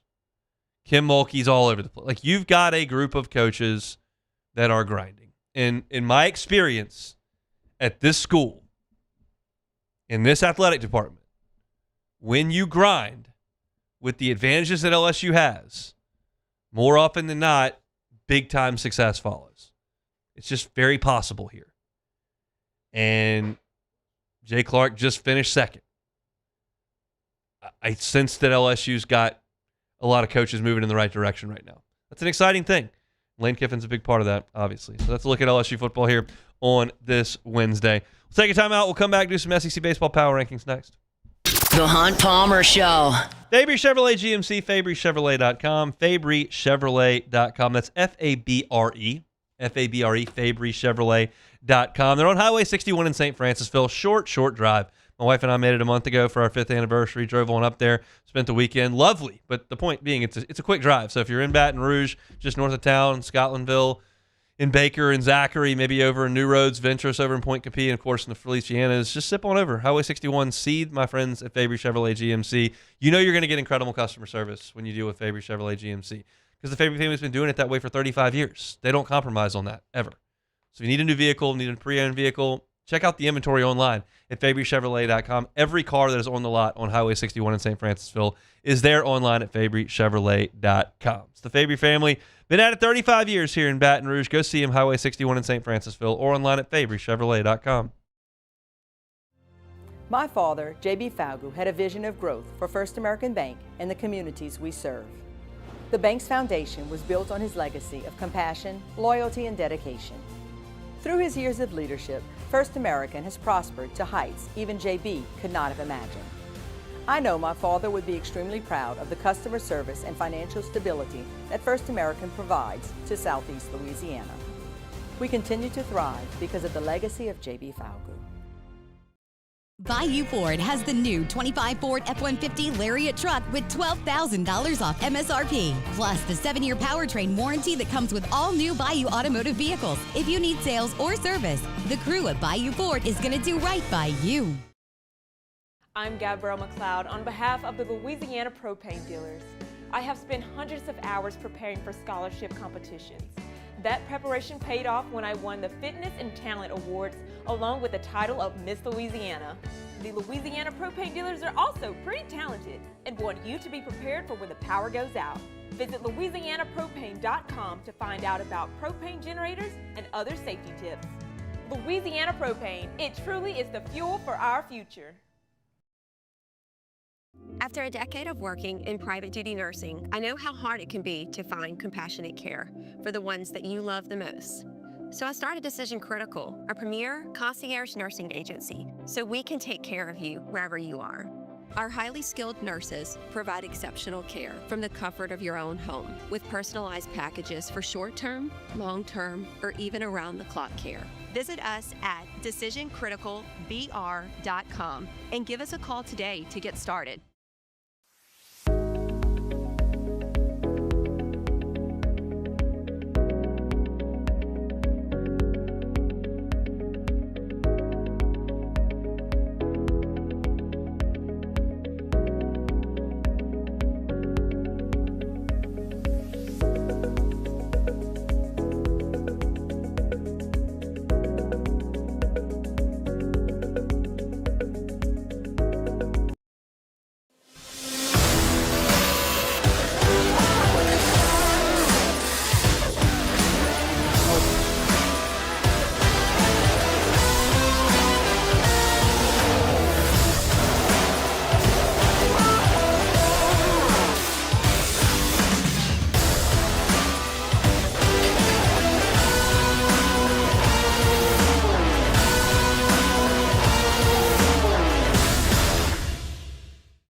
When it comes to choosing energy for your family and your home, make the smart choice with natural gas. You can count on efficient and affordable natural gas to keep you comfortable and reduce your environmental impact to help. You're listening to The Hunt Palmer Show, brought to you by Renaissance Homes and Pools.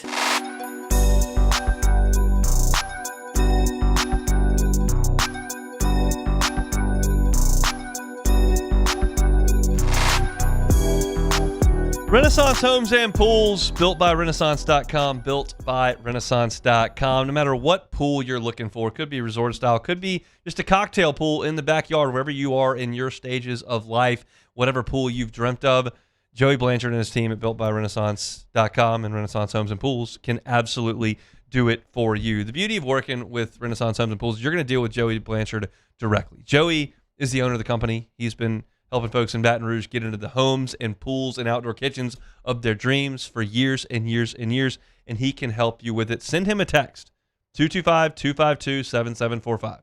It's in the 225 area code right here in Baton Rouge, 252-7745. Say, hey, would like a pool. He'll call you back. Start that process. Consultation with Joey. The design meeting, Joey is going to be there. If you know what you want, tell him. If you have no idea but you just want a swimming pool, he can help you. They've got templates, and they can make it happen in their incredible software that's designed some of those beautiful pools you will see. They're online at builtbyrenaissance.com. You can check them out. And again, I remind you, if you're looking to build your forever home, you're looking for options for builders, Joey is happy to get involved in that as well. Outdoor kitchen, great time to make that phone call. Call Joey. Check him out online at builtbyrenaissance.com. It's Renaissance Homes and Pools. All right, we've been moving right along here for 90 minutes. We've got about 20 more to go here. For now, let's get into SEC Baseball Power Rankings. Hunt's SEC Power Rankings. The Texas Longhorns beat Alabama 2 out of 3. I thought Ruger Riojas was better this week. Dylan Volantis was great. I think that most people will have Georgia at the top of this list. I think Texas is better.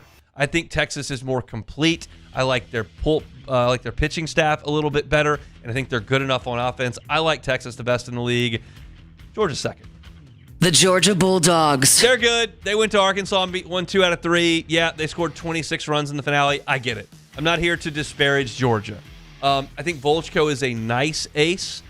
I think that their bullpen is good, certainly throws hard, and the lineup is absurd. They hit home runs all over the yard. Really good team, Georgia. I haven't moved them, but I think Texas is a little bit better. Those are my top 2. Texas A&M! I moved the Aggies up from 7-3 after seeing them in person. They've won 11 of 12 SEC games. The lineup is incredible. That is beyond reproach. And Sims is kind of the linchpin to that starting rotation. You saw him on Saturday. They need the other guys to be better. Weston Moss. They need Shane Sadeo to be a lot better. And I don't know that they're a national championship favorite. I hesitate with threat. But the lineup is legit, and that's going to carry them a long way. The Auburn Tigers. They're 10-8 in the league. They won their last 3 series after being swept by Alabama. They kind of find their mojo back.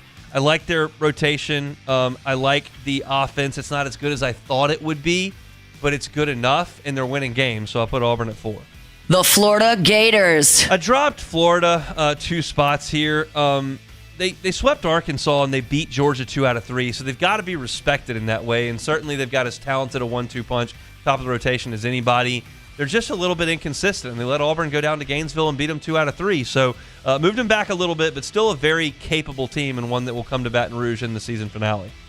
The Arkansas Razorbacks. Moved the Hogs back 1 spot. They played with Georgia until they couldn't stop them on Sunday. They got a game. The biggest issue with Arkansas, and one that is just surprising to me, is that Gabe Gackle's a mess. Y'all remember Gabe Gackle. That stuff is absurd. 97, great spin rate, velo up in the zone, and then he's got a nasty slider.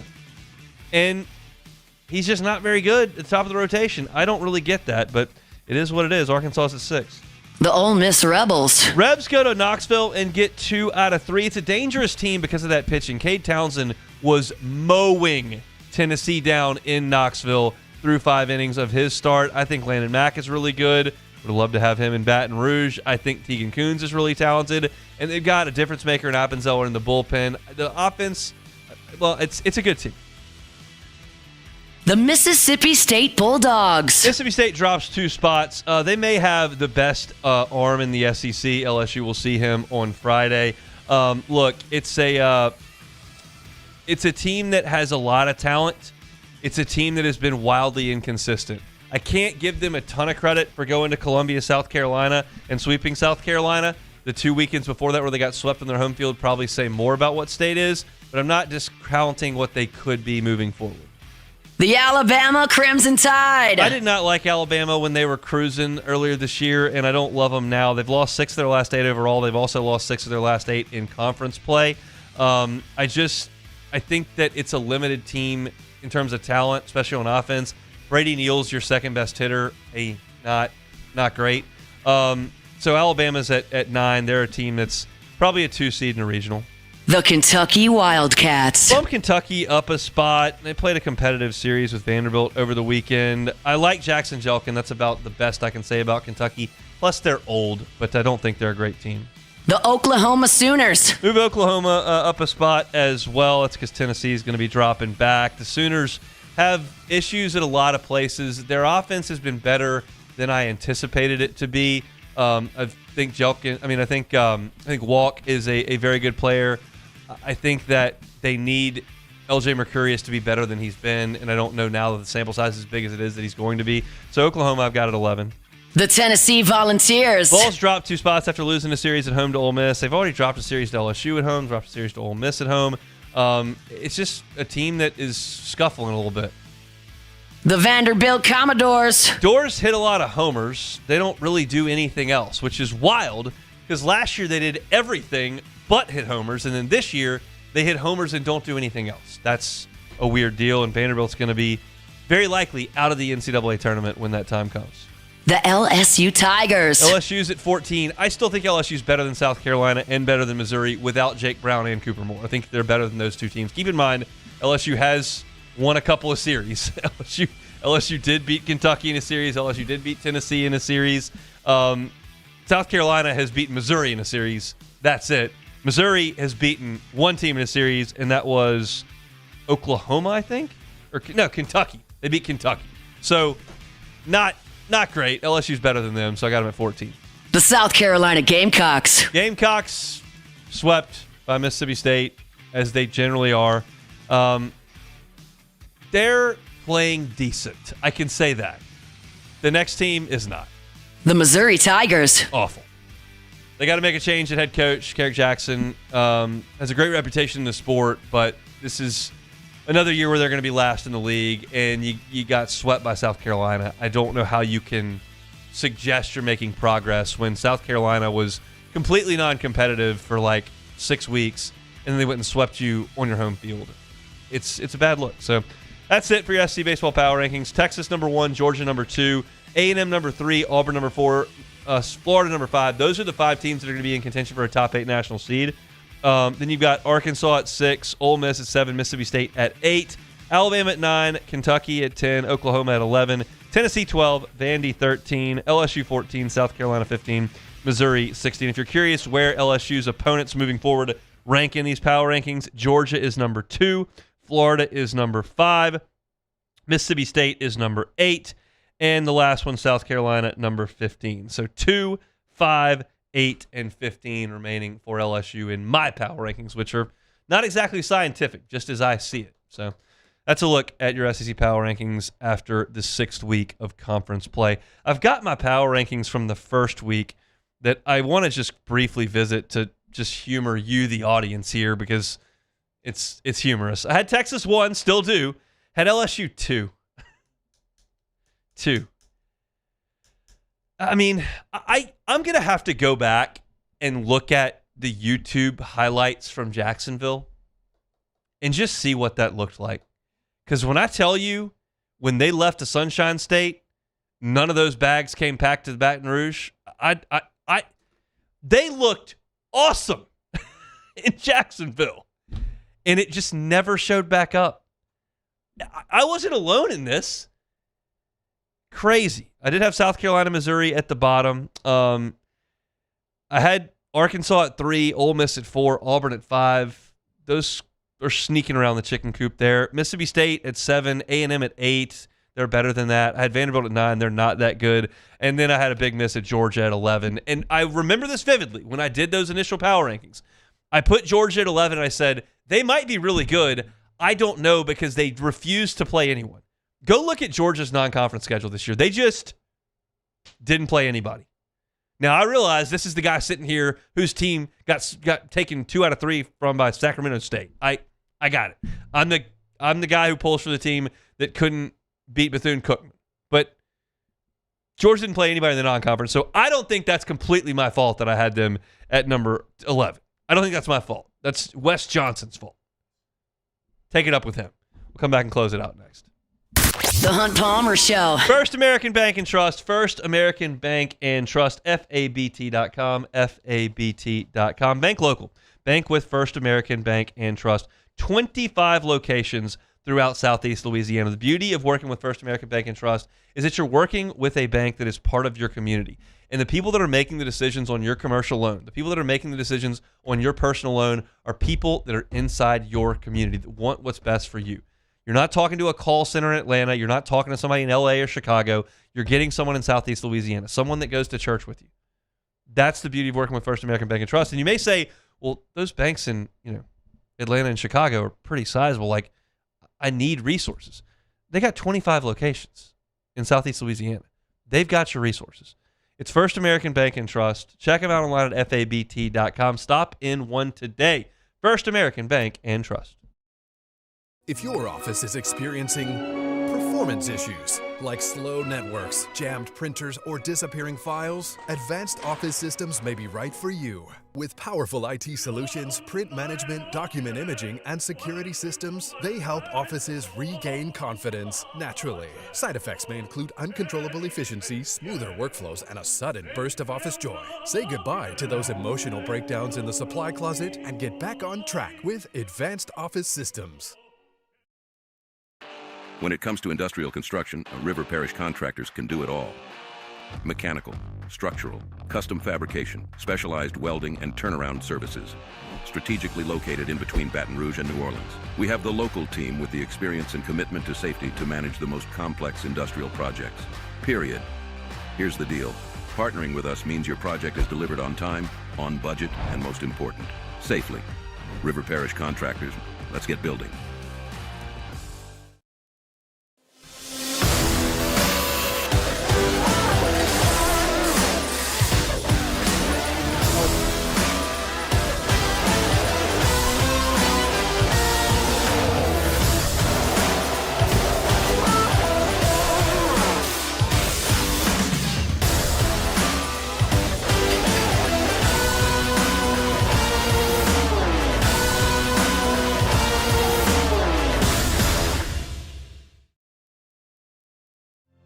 My father, J.B. Falgu, had a vision of growth for First American Bank and the communities we serve. The bank's foundation was built on his legacy of compassion, loyalty, and dedication. Through his years of leadership, First American has prospered to heights even J.B. could not have imagined. I know my father would be extremely proud of the customer service and financial stability that First American provides to Southeast Louisiana. We continue to thrive because of the legacy of J.B. Falgu. Hi, this is Beth Serena. Welcome to my pool.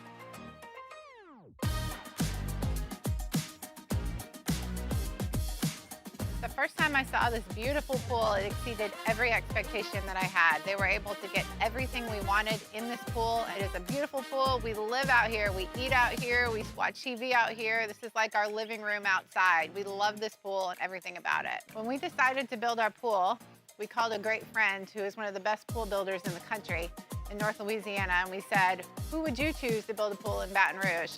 And without a hesitation, he told us Russell Pools. He said their history, tradition of great builds, great pools was unmatched. So of course, who did we call? Russell Pools. The advice I would give to anyone looking to build a pool is first call Russell Pools. They'll do an incredible job. It'll be incredibly organized, it'll be time efficient, and you will have your pool in no time. You're listening to The Hunt Palmer Show, brought to you by Renaissance Homes and Pools.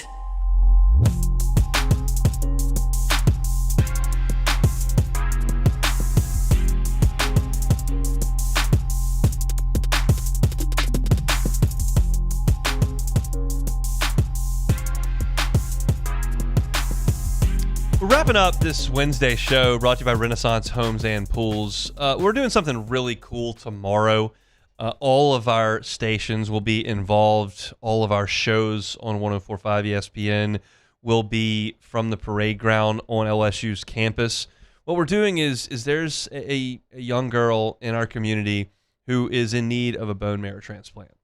And what they are doing is getting swabs from the public to determine if they can find a match. And they have not been successful with that yet. So we will be out on the parade ground at LSU tomorrow, set up as part of a quote-unquote swab event where you can come by, get swabbed, and potentially see if you are a match and could help this young girl in our community. They're looking for people 18 to 35. We'll get all the details tomorrow, and we'll be telling you that from the morning show all the way through AFR tomorrow, and we'll be out there. But if you're in Baton Rouge and have it in your heart to come by and see if you could be a match, we will be there, and I'm very much looking forward to seeing what kind of difference we can make as a station. I'm proud to do that tomorrow, so looking very much forward to it. Of course, it'll be a very, very busy show in terms of the content as well. Got the NFL draft tomorrow. We'll be talking about it. We'll talk a little bit of LSU, Mississippi State with Chris Blair. Hoping to get Luke Johnson back on the show tomorrow. He's had the new kiddo, been off for a couple months, and maybe we can get Luke back in the fold tomorrow, talking a little bit of Saints. So looking forward to tomorrow's show for multiple reasons, content, as well as the cause that we're helping. So if you are in Baton Rouge tomorrow, we'd love to see you out of the parade ground on LSU's campus, just across from the Student Union on Thursday for our shows. All right, take it or leave it. Take it or leave it. Take it or leave it. Today's hottest stories in sports, news, and sometimes even Hunt's life.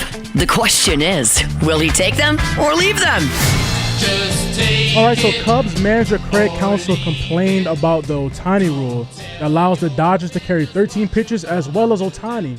So the Dodgers manager Dave Roberts replied with, "Tell him to get his own player like Ohtani. Take it or leave it." I'm going to go ahead and leave that one, Dave.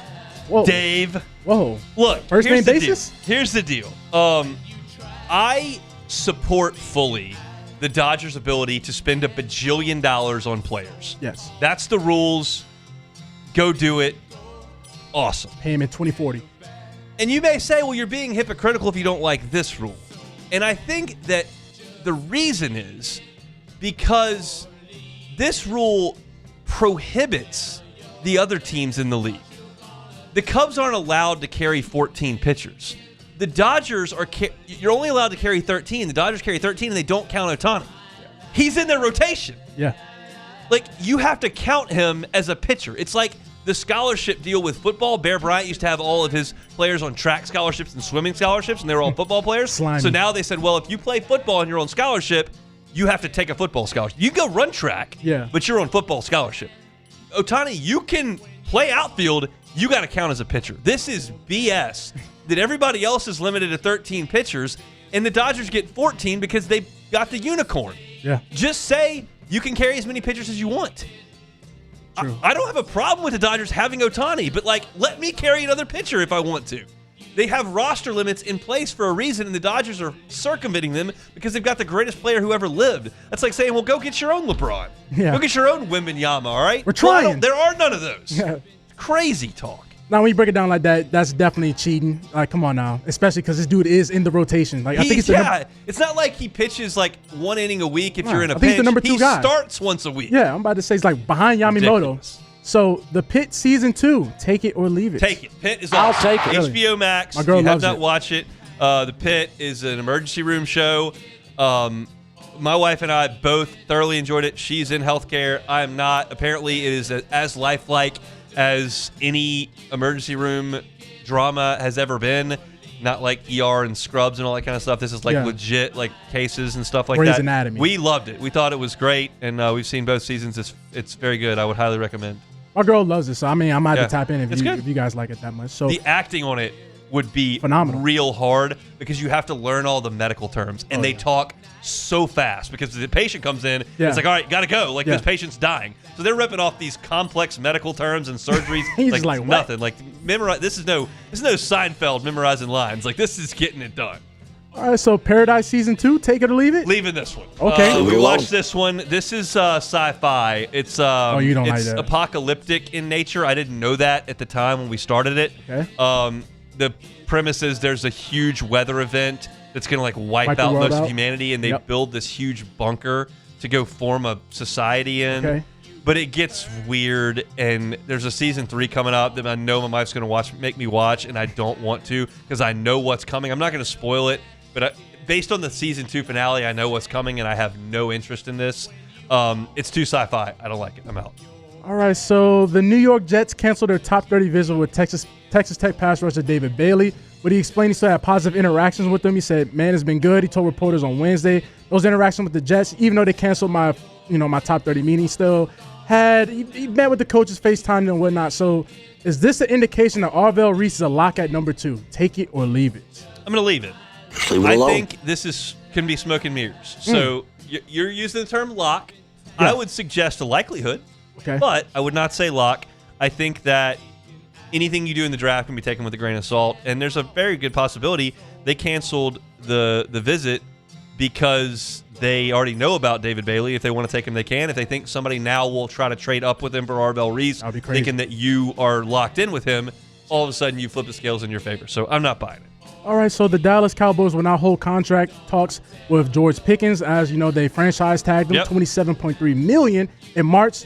And the last time the Cowboys franchise tagged a wide receiver was Dez Bryant in 2015. So is there a team with more disgruntled contract talks than the Dallas Cowboys? Take it or leave it. I'll leave it. That's got to be the top. I mean, I can't think of anybody else that's been that consistently embroiled in the contract Michael Parsons last year. Dak, Dez Bryant, Pickens, like the Pickens, CeeDee Lamb for a little bit before they paid CeeDee Lamb. I mean, everybody has their back and forths, but these are a little bit more public thanks to the owner / general manager who's going to make that happen. So it is what it is. All right, I guess that's it for take it or leave it. That's it for take it or leave it. Busy show. Gave you my pick for who I believe the Saints will take with the 8th pick in the draft. If you missed it, you can go find it on demand, search Hunt Palmer Show, or check it out, Hunt on Saints. It's right there. All of our Saints draft content is there. So if you're looking to binge tonight on Saints draft content, you can do that at Hunt on Saints. Talked a lot of LSU as well. Lane Kiffin talking about his relationship with Baton Rouge that's getting more and more stable and more comfortable for him. That's at Hunt on LSU as well. Talked a little LSU baseball. Koki Riley stopped by to talk LSU baseball. Did some What If Wednesday and some SEC baseball power rankings. Search Hunt Palmer Show wherever you find your sound. Appreciate it. And you can get that wherever you find your podcasts. Busy show tomorrow as well. As we mentioned, we'll have NFL draft talk wall to wall. We'll talk some LSU baseball as well. Chris Blair will be with us. Hopefully LSU basketball. Nav's commitment. If you want to read about LSU's newest commitment, you can do that at LouisianaSports.net. Matt's about to drive you home next one after further review. Have a great Wednesday. We're back tomorrow. It's the Hunt Palmer Show.